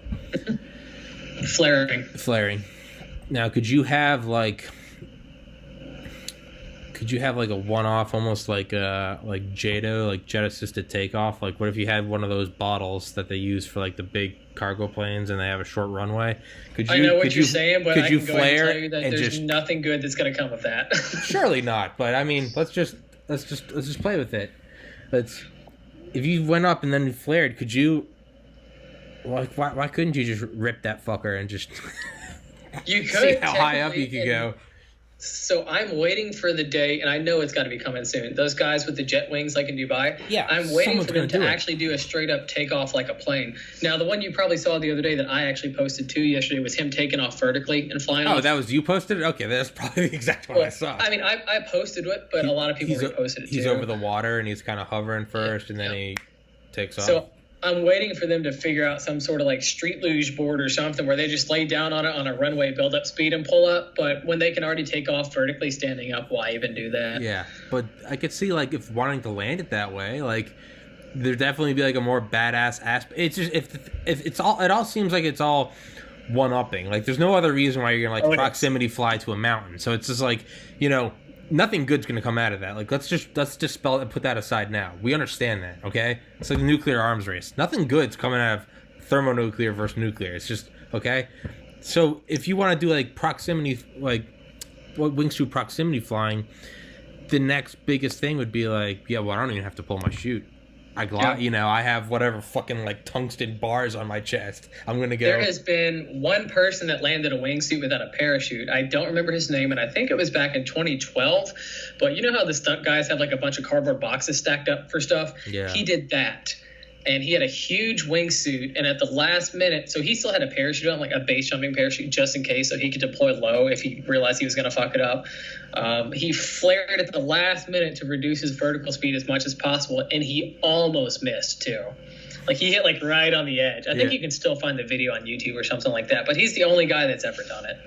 Yeah, I feel like you could do it then, like, or even if you had like that little like JATO bottle or something. What if you just came streaking down, and just not even fucking any flare, just normal ground, like come streaking down, flare, and then you'd like pull up and just try to come to a stop. But now, if you're at that point, just fucking make the Iron Man suit, right? Yeah, what's technically possible and what's a good idea are two very separate things. Oh. And we also have a saying in skydiving, it works until it doesn't. Yeah. But, I figure that, like, there are going to be people that die every year doing this. Clearly, some people are more concerned with breaking the record, being the first. So it seems like there's already, like, a disposable number of idiots. So why not give one of them, like, a rocket bottle and be like, hey, man, kind of like going into space. Like, live or die, your name's going out there. Like, all right, so let's talk about dying in skydiving. Okay. So far, I've broken my record for consecutive days alive skydiving, which is good. Thank you. Golf clap. But as far as these statistics go, people think skydiving is super dangerous. The USPA keeps track of all the accidents, incidents, fatalities, and stuff like that every year. And I haven't looked at 2019's yet. I'm sure it's probably out. The only one I remember off the top of my head is 2016, just because I've given this spiel so many times.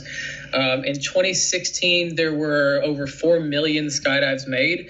There were 21 fatalities associated with that. 2 of those fatalities were a tandem pair. And that was an extraneous situation where, long story short, they found out the tandem instructor was not actually properly rated as a tandem instructor and not trained. And he let the most minor inconvenience in a skydive turn into a double fatality. So when you exclude that guy, us tandem instructors didn't kill anybody in 2016. And generally speaking, by the time you become a tandem instructor, you have enough experience to know what you should and shouldn't do. So tandem skydiving really is about the safest way you're going to do it. The other 19 out of the 21, I think 1 or 2 were suicides. You can't help that one, sorry. 1 or 2 of them were heart attacks. Also, whatever, can't help that one. Have a healthy lifestyle. And then the other... 17 or whatever it was, 14, 13. Most of those people were just doing dumb stuff. Flying themselves into trees or barns or turning their parachute low and impacting the ground, trying to look cool. A lot of really easily preventable stuff. And none of it was really gear-related failures. It was error. The weakest link in the whole skydiving system is not the gear, it's the human. So. Okay. But I think in 2018... they had dropped the total fatalities down to like 13 or something like that out of over 4 million skydives made. Okay. Now, does that include wingsuits?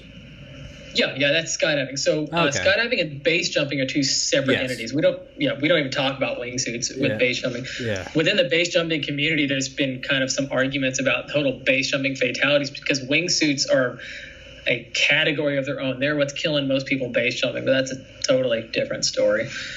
Can you wingsuit from a base jump? Yeah, that's the proximity flying down the mountains. Oh, yeah. I'm stupid. Okay, now I was thinking like jump off like a building and that makes sense. I've seen the ones in Dubai. That's base jumping. So you know what base stands for? Building, antenna, span, which is like a bridge, and earth. That's base jumping. That's what it stands for. Oh, okay. And so once you get all 4 of those objects that you've jumped, you get assigned what's called a base number. It's like a license number in skydiving, but it's a base number. Okay. So, yeah. Okay. Now, I'm just thinking. So, let's say you got up super high on a wingsuit. Could you have almost like an aerodynamic, almost like helmet triangular thing and try to get like insane speed and then, I don't know, throw that away? I think someone has made like a prototype helmet for those that's more aerodynamic, but it was like a one-off thing. And they actually do make wingsuit specific skydiving rigs that are lower profile for that, for really pushing the envelope. But I've only seen them. I've never actually known anyone that bought one or anyone that jumped one. It was just, honestly, regular skydiving gear works just fine. I got my helmet here. I'll go grab it and I'll show you. Please do. Get in the helmet. I have my helmet here, my skydiving helmet. Oh, fuck. This model is called the KISS. I don't know why they named it that, whatever. It's got the opening visor. It's like a regular helmet. You can see it's got all sorts of scratches and dings and stuff on it just from it being set down. One reason why I wear a helmet, aside from the safety aspect, is when I take people on tandem skydives, sometimes they'll throw their head back or they will snot and slobber and stuff like that. And so the visor kind of generally keeps it off my face. This one's got vents in the back, just like a motorcycle helmet. And then I do have, let me turn it on, my audible altimeter on the side. So I jump with 2 altimeters. You can kind of see that one right there. Yeah. And so I have a visual altimeter that I wear on my forearm. And then I have an audible altimeter in my helmet as a backup. And so I have altitude set in my audible altimeter, and it beeps at me in free fall. So mine are set at 6,500, 5,500, 4,500, and 3,500 feet. Okay. And all those kind of coincide with something, whether it's tandem skydiving or teaching other people to skydive. But you can set them at whatever altitudes you want. So basically, I kind of just free fall until I hear the beeps, and then I deploy a parachute. So if I lose one, I still have the others as backup. Jesus, how much does like a helmet like that cost? So this helmet, I think, goes for around $400. And believe it or not, they are just now starting to make impact rated skydiving helmets. How the fuck can you even make that? I don't know. So these helmets are actually pretty thin and small. They're not like a motorcycle helmet. They're much thinner and lighter. And you don't want a heavy like motorcycle helmet when you jump, because say you have a very hard opening on your parachute, you don't want an extra 8 pounds on your head for whiplash reasons. Also, these things don't cover the back of your head as much the first time you put it on. They're kind of tilted forward a lot more than you think, so they feel weird at first. Okay. But the newer helmets are covering a little more near the back of your neck. They have a little bit better padding and actually do have an impact rating. So it's been overdue in the skydiving world for them to have that. I don't know why it's taken them this long to do it, but we're finally getting there. Well, I guess I'm stupid. I was thinking like impact rated, like, that makes sense. Yeah, you want, obviously, everyone has them, motorcycles, snowboard, whatever. I was thinking like I'm stupid. I was thinking you want something to protect you against like skydiving speeds impact. I was like, how the hell are they going to make a helmet? And I'm dumb. It's mainly for if you mess up landings and smash your head on the ground or something like that. Okay. So, I mean, a non-rated helmet is still better than nothing at all, by all means. But that doesn't guarantee really any amount of safety. Yeah. Can you pull up your helmet again? Could you put on like a heads-up display thing on that? They have had a few of those, I think, but they're I can't remember if they were snowboarding goggles that people use for it or if they modified it. But they've done it before. It's just the whole cost versus reward thing. Yeah. So. Well, yeah, I just figured it'd be like, I guess another fallback. You'd have one on your wrist, your ear, and you could see one. Yeah. Yeah. I guess we're getting into Iron Man territory, though.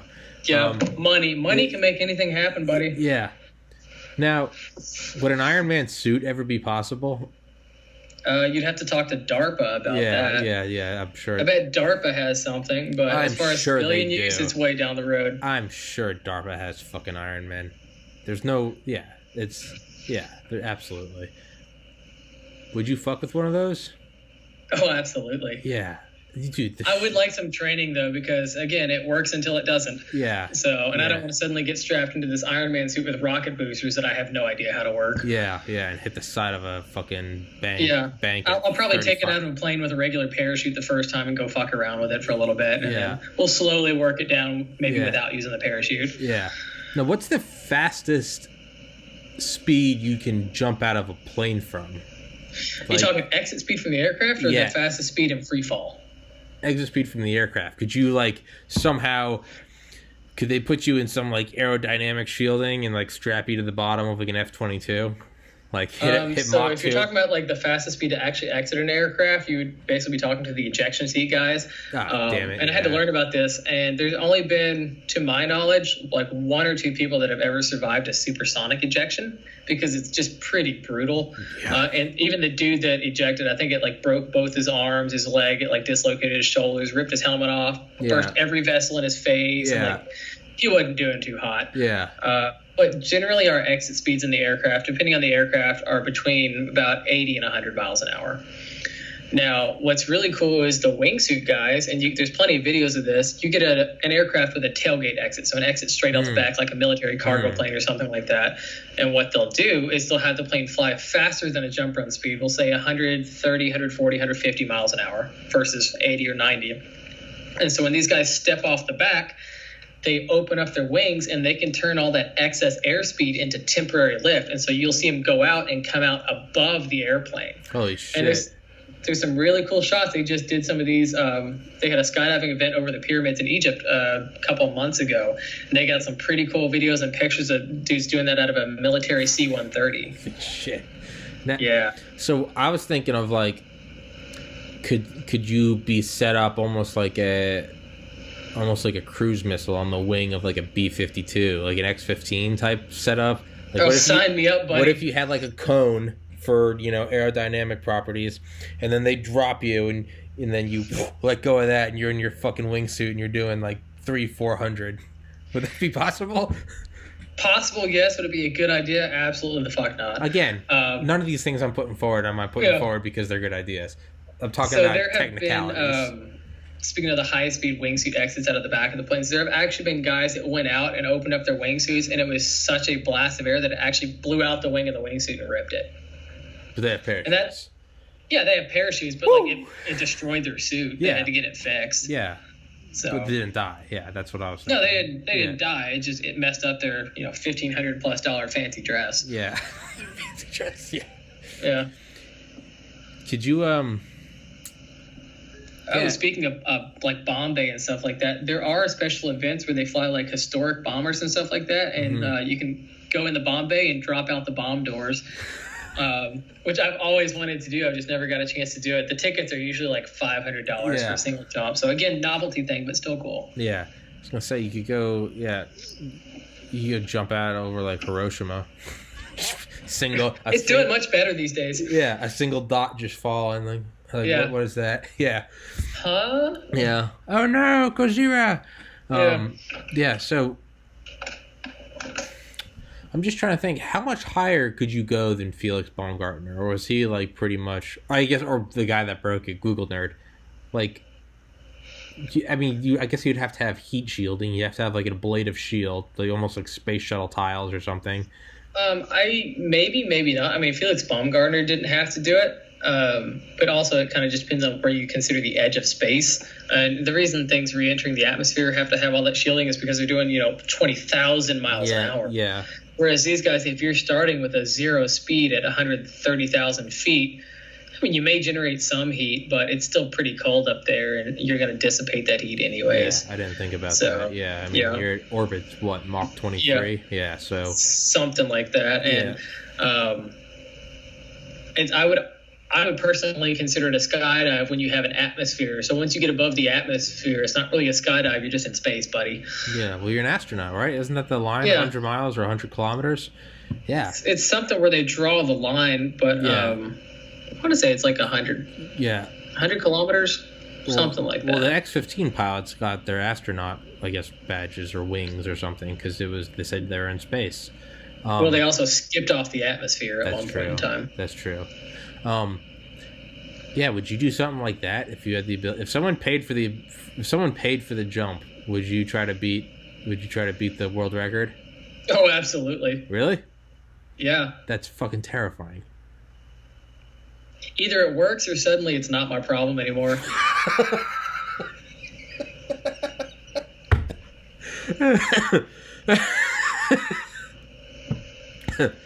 Yeah, I mean, I guess that's one way to look at it. It's not like I'm in totally uncharted territory. Like, there's been 2 or 3 dudes that have already done it, so I'm just going a little bit higher. Yeah, no, I'm not talking about a little bit higher. I'm talking like, what? So Felix did 125. The guy that beat him what was it, 138? Something like that. Like, what if you did like 200? I mean, I'd like to try it. Yeah. Why not? Is there like a way you can volunteer for it? Is there some... I don't think there's an organization that takes volunteers for that. I think it's just such a massive undertaking with money. Red Bull. Yeah, so there's actually a saying that if the government can't do it, Red Bull can. Because Red Bull does a lot of really cool stuff. I was actually over at Red Bull's headquarters, and it's called Hangar 7. It's in Austria a couple months ago, and toured that facility. And they've got some impressive stuff there. They've got their jets. They've got this all polished, I think it's a P-38 Lightning in there. Ken Block was there the day that we were there. And they do some pretty cool stuff over there. They have one of the Jetman suits in there as well. That's badass. Yeah. Now, could you like openly volunteer to them? Could you like contact them and be like, I want to break the record. I'm willing to do it.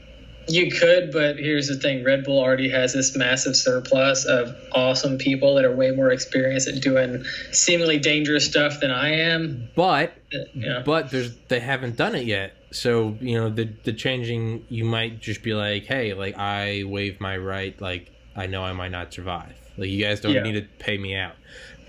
That's where They you got can get plenty it. of people that'll already do that, buddy. Really? Well, then how come they're not doing it? How come they're not taking the record back? Like, I guess payoff. I'm not sure. I'm sure they have their reasons. And it also, like, they go up in balloons and everything. I'm not sure how much higher a balloon can really go.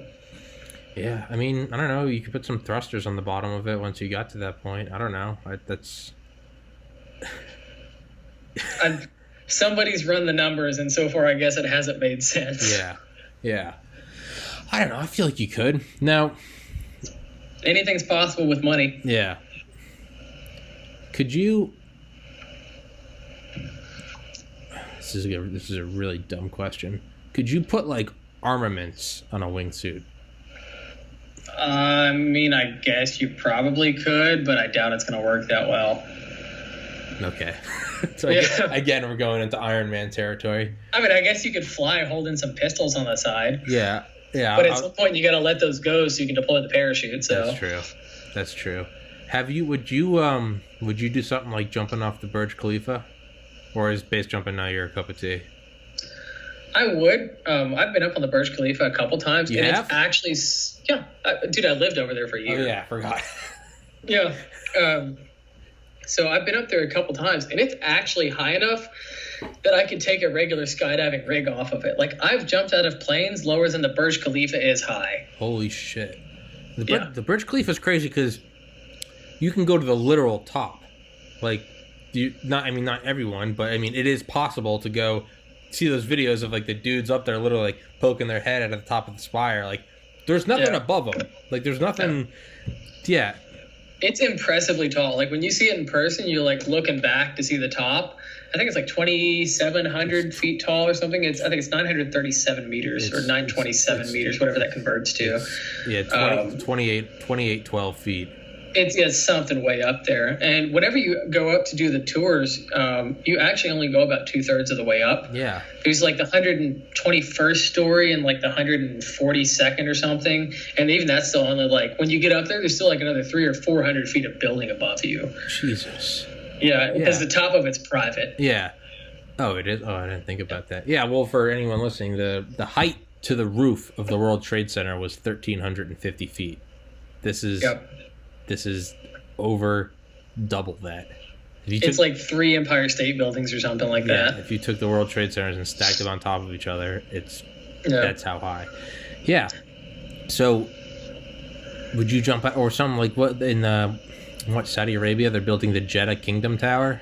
The Jeddah Tower that's supposed to be 1 kilometer tall because they did the math and figured out they could do 1 mile tall in sand. Yeah.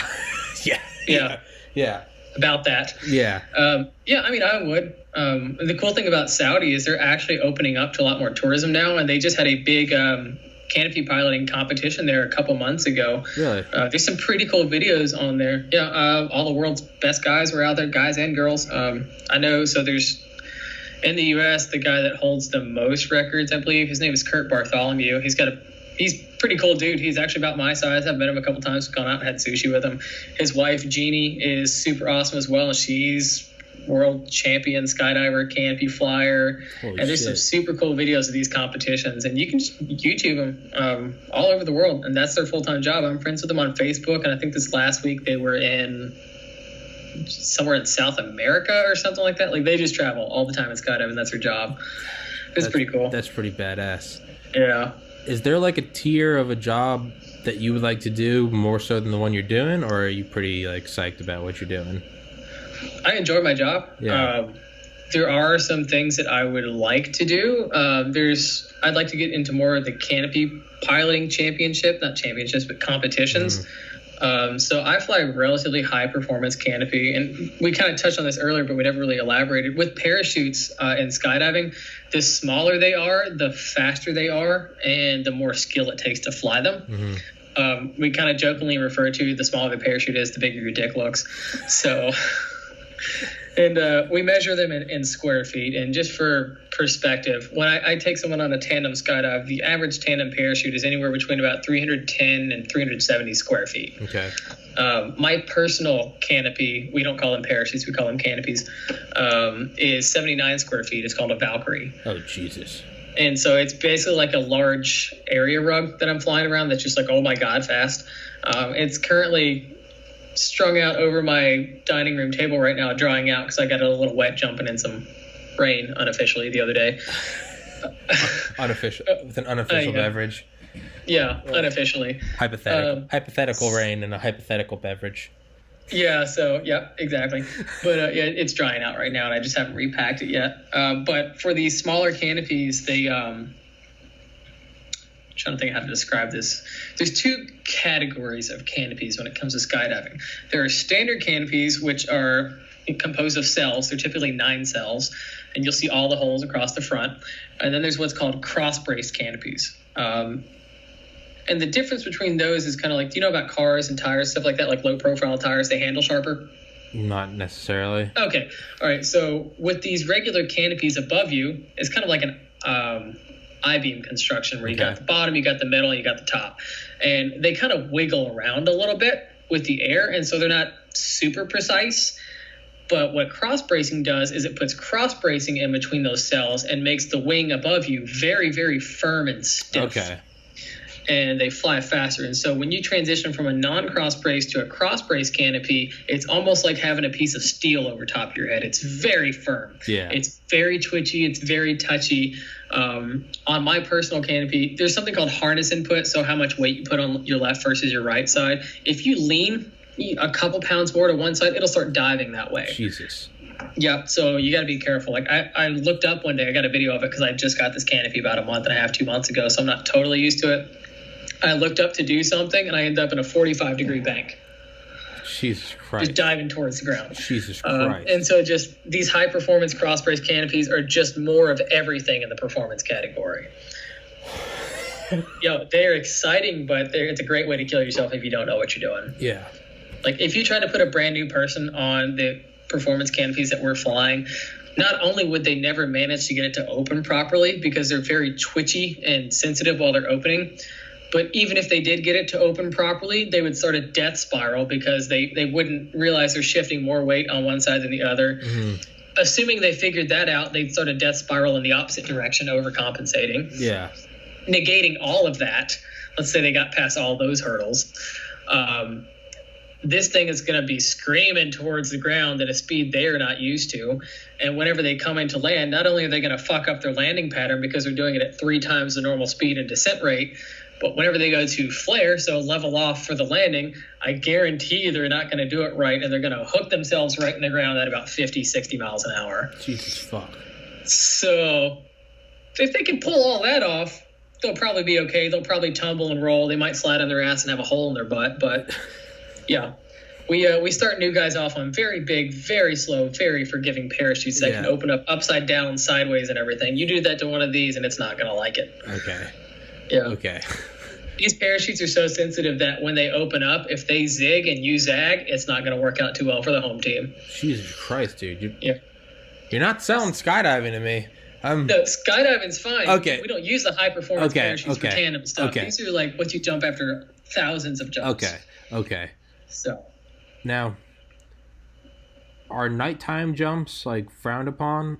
No, they're actually a thing. Okay, yeah, I don't know anything about any of this, so it's...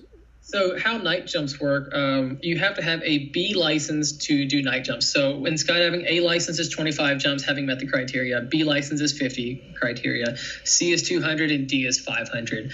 And night jumps are kind of a special event thing that goes down. You know, there's briefing and stuff involved. And there's certain ways, guidelines that we have to do it by. And they just changed the rule the other day, but to get a D license, so the highest license you can get in skydiving, you had to have 2 night jumps.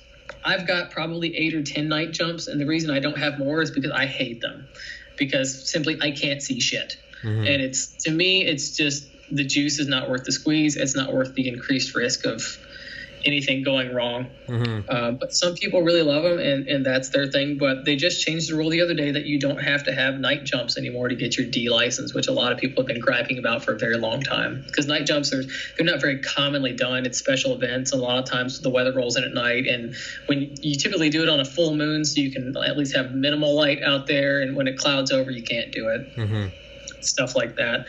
But yeah, night jumps are a thing. They're not a thing for tandem because it is explicitly forbidden and per the manufacturers and stuff like that. And I don't want to do it anyways. But yeah, you can do them. kind of going in a different direction.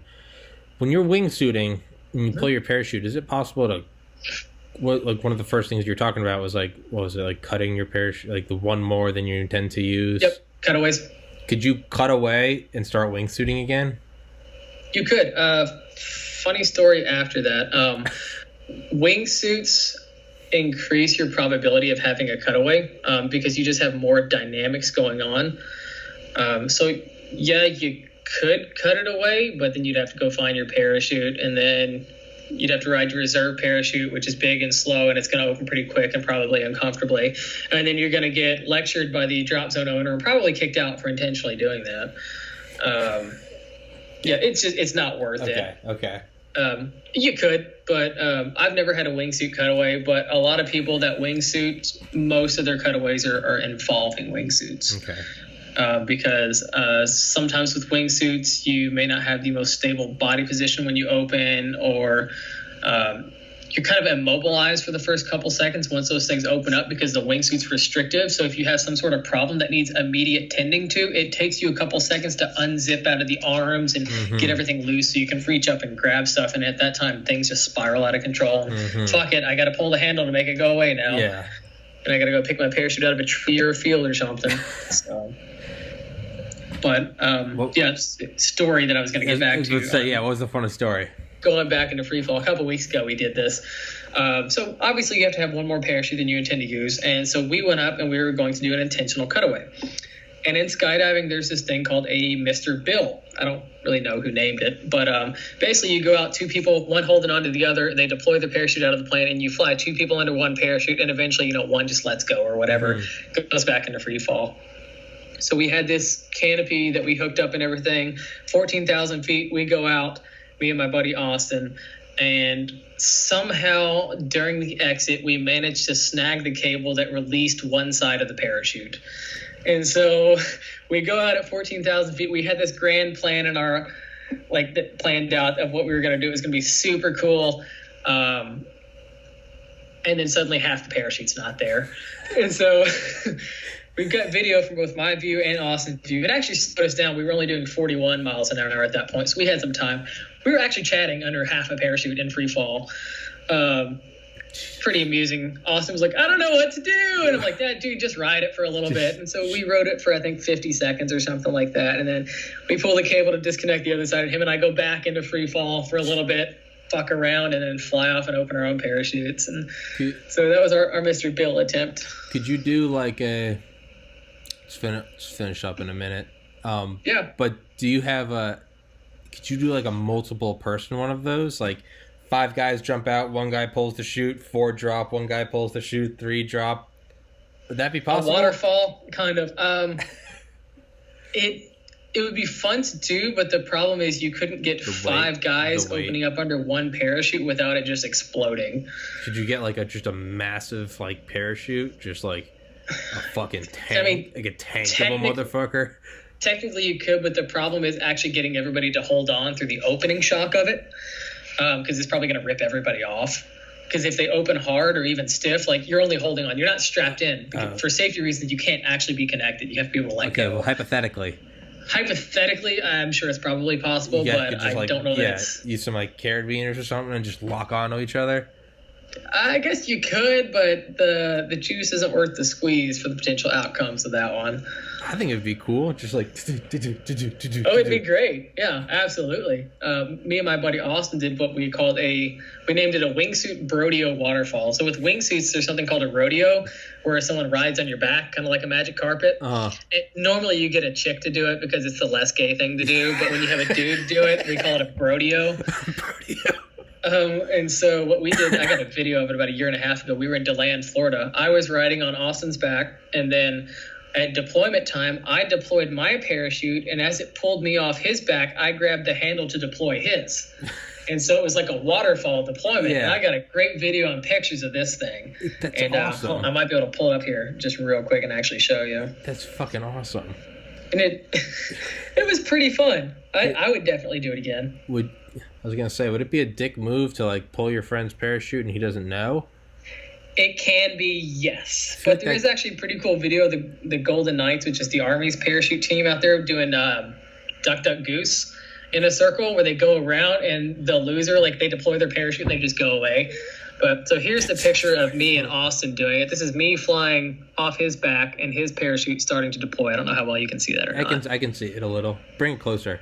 Bring it even closer. There we go. Oh, there Perfect. we go. Yeah. Yeah. Holy so it's shit. me flying back because my parachute's coming off, and him in a wingsuit with his, it's called a pilot chute coming out. Jesus. So I think I can probably pull up the video real quick too in my folders and try and show you. That's insane. Once you learn to skydive, you can learn to do seemingly dumb stuff in a safe manner. Yeah. Now, yeah, here we go. Oh, give it a second. No, I can see it. Oh, shit. Oh, did he tumble or was that his parachute? He tumbled for a second and kind of went head down, but his parachute was coming out. Jesus, dude, that... Yeah. Oh, Jesus Christ. I feel like a badass when I jump off the high dive. Man, low heights are sketchier than high heights. We take so many people that are like, I'm afraid of heights. That's why I've never been skydiving. And I'm like, look, dude, it's so high it does not matter. You got like, time. Low heights are buildings and bridges and cliffs and stuff like that where you can see exactly where you're going to hit. High heights, like, it's so high you look out the window and you're like, oh, that's a nice view. Yeah. That's all you think about. Yeah. Yeah, and you got time. Yeah, you got time. You can literally be like, yeah, you can just fall and be like, what am I having for dinner? Like, there's no, you're not jumping off the side of the Sears Tower, and it's like, how quick am I going to become a meat pancake? Like, I've done so many jumps that in free fall, I kind of get preoccupied with other things. So, like, when I was working and doing a ton of jumps every single day, in free fall, I'd be thinking about, what am I going to make for dinner tonight? What's on Netflix tonight? Look over, I'm like, 8,000 feet, still got some time. I need to run to the grocery store when I get home. And then I remember one day I took this chick that had a Fitbit or something on. Uh-huh. And, of course, she's totally unaware, but I get bored in free fall sometimes. So I was trying to swipe through the menus in free fall and try and find your heart rate while we were doing it. But I couldn't find the fucking menu for it. Leave your number in there? Yeah. That'd be suave. Yeah. Do you think you'd be able to, FaceTime someone while you're skydiving? Or you lose signal after a couple thousand feet. Okay. But my buddy Austin has done a Snapchat where he held on. He kind of tethered the phone to his hand, but he went out of the plane, free fell for a second, deployed the parachute. It's actually pretty cool Snapchat. And I thought about doing that as well. Yeah, why would you I've tried to Facebook Live it before going up in the plane, but after a couple thousand feet, and also depending on where you're at, you just lose signal because the cell towers are projected down and out. They're not necessarily up. Yeah. Well, didn't that one guy die in 2015? He Facebook Lived his proximity shooting. Some dude. Oh yeah, we had a discussion about that the other night. That's just bad juju. Don't do that. Okay, yeah, that guy died. Yeah, and he landed in a field of cows or something. He didn't land exactly. He kind of arose there rapidly. He ended there. Yes. His elevation became 0. Yes. Yeah. It's not the fall that kills you. It's the sudden stop at the bottom that'll get you every time. Yeah. Well, fuck, man. Thanks for doing it, dude. Yeah, man. No problem. You got any questions about anything else? Not right now. My brain's a bit fried. My brain's always fried when I'm finished doing a podcast. And I was like, dude, you're more than welcome to come back on. Please, let's do another one. This time I'll have legitimate questions. Yeah, man, write them down. Let me know. For anybody else that's interested in doing tandem skydives, that's concerned about the safety aspect of it. For us as instructors, before we can even take someone on a tandem skydive, we have to meet a bunch of criteria. We have to be in the sport at least 3 years. We have to have a minimum of 500 skydives and earn our D license, which is the highest rating you can have. You have to get an FAA Class 3 medical, just like a pilot getting their pilot's license, which I'm actually currently doing now. Oh, nice. And then you have to go through a special tandem training course to learn what and what not to do. So even if you are their first paid customer, they at least have that much going for them. Okay. So we have a pretty good track record of not killing people. Yeah. So, yeah. Pretty good. Not perfect, but pretty good. I'm a pretty okay instructor, as I tell people. I'm a pretty not bad guy. Yeah. So whenever people are like, how do you know we're going to make it down safe? I'm like, look, lady, I paid my Netflix bill this month and I want to go home and watch it later on tonight. So it's a selfish sense of self-preservation, but I want to get down too. So don't go tandeming if it's on the 30th. Yeah. They want to get you on the 1st. I had someone ask me the other day, they were like, are things okay at home? You have kids, anything like that? I was like, everything's fine. I'm actually getting snipped Monday, so no kids. Don't worry about that. Like, no, I don't have kids. Like, okay, like she took them. Yeah. You all right, buddy? She took the dog too. Anyways, hey, I'm Sean. Let's go skydiving. Yeah, don't mind me. My mouthwash smells like whiskey. Yeah. Half my job is just messing with those people on the plane and freaking them out. It's fun sometimes. That's brilliant. That's brilliant. We talk so much shit to them. And of course, you got to gauge the audience. If they're just absolutely terrified, maybe don't do that. Reel it back a little. Yeah, in 1,400 tandem skydives alone, 1,400 plus, I've only had 2 people back out. One of them was a dude that had been skydiving before. We get to the door, and he's like, absolutely not. I was like, can I talk to you about it? He's like, nope. All right, cool, we'll ride the plane down. Okay. Second one was one of the Red Bull girls that come around in little Mini Coopers and hand out free Red Bulls. She was all of 90 pounds and had a lot of fight in her. And she had just an absolute mental, emotional breakdown. She's basically like sitting between my legs because we're on the bench going up, and I couldn't touch her. I couldn't say anything to her. Everything that happened freaked her out. So like if we had jumped and I had forced her to jump, not only would it become a danger to me, but it would have been lasting emotional trauma for her for many years to come after that. So those are the only 2 that I've never not done and had to ride the plane down for. Other than that, even no matter how scared they are, people are so scared they kind of just move with emotions up to the door, and like once we're out of the plane, you can't climb me back up. We're gone. We've dedicated to it. Yeah. So you might as well just enjoy it. Yeah. So, Jesus Christ, dude. Yeah. Fuck it, man. If I ever go skydiving, I'm going with you. Yeah, man. Where are you at? I'm in Maryland, but I have friends in Georgia and Florida. Yeah, man. I'm in Pensacola. Come see me. I'll take you on a jump. Fuck yeah. We'll do a podcast free falling. Sure. We take videos and everything. I got 2 GoPros on my hand, one for pictures, one for stills. You can scream all you want. The GoPros are getting pretty good these days. They will still catch you saying fucking free fall if you scream it loud enough. Good. I was gonna say I can hear muffled screams on the back too. Yeah, so we get some mouthpieces. We could do a podcast about something that has nothing to do with free falling. Whatever, man. So what got you into the Army? Well, when I was young. Yeah. What do you do for fun? Yeah. I go grocery shopping without a list. Oh, that's cool. How's she doing, man? Well, I don't know if she's the kind of girl for me, but... Yeah. Bitch broke up with me last night. Oh, man. Talk to me, buddy. It's like speed. Yeah. You could do speed dating, but free falling. Not with us, obviously, but like you could. You better go out with me, or I'm gonna break your fucking legs, chick. Mom, how'd you meet Dad? Well, funny story. Yeah. All right, my man. Thank you for doing it. Let's absolutely do another one though. Yeah, man. Write down some questions or anything else like that. If you post this on YouTube and people ask things, you write them down. We'll talk about them. Yeah, I will. All right, dude. I appreciate it. All right. You have a good one, buddy. Later. Peace.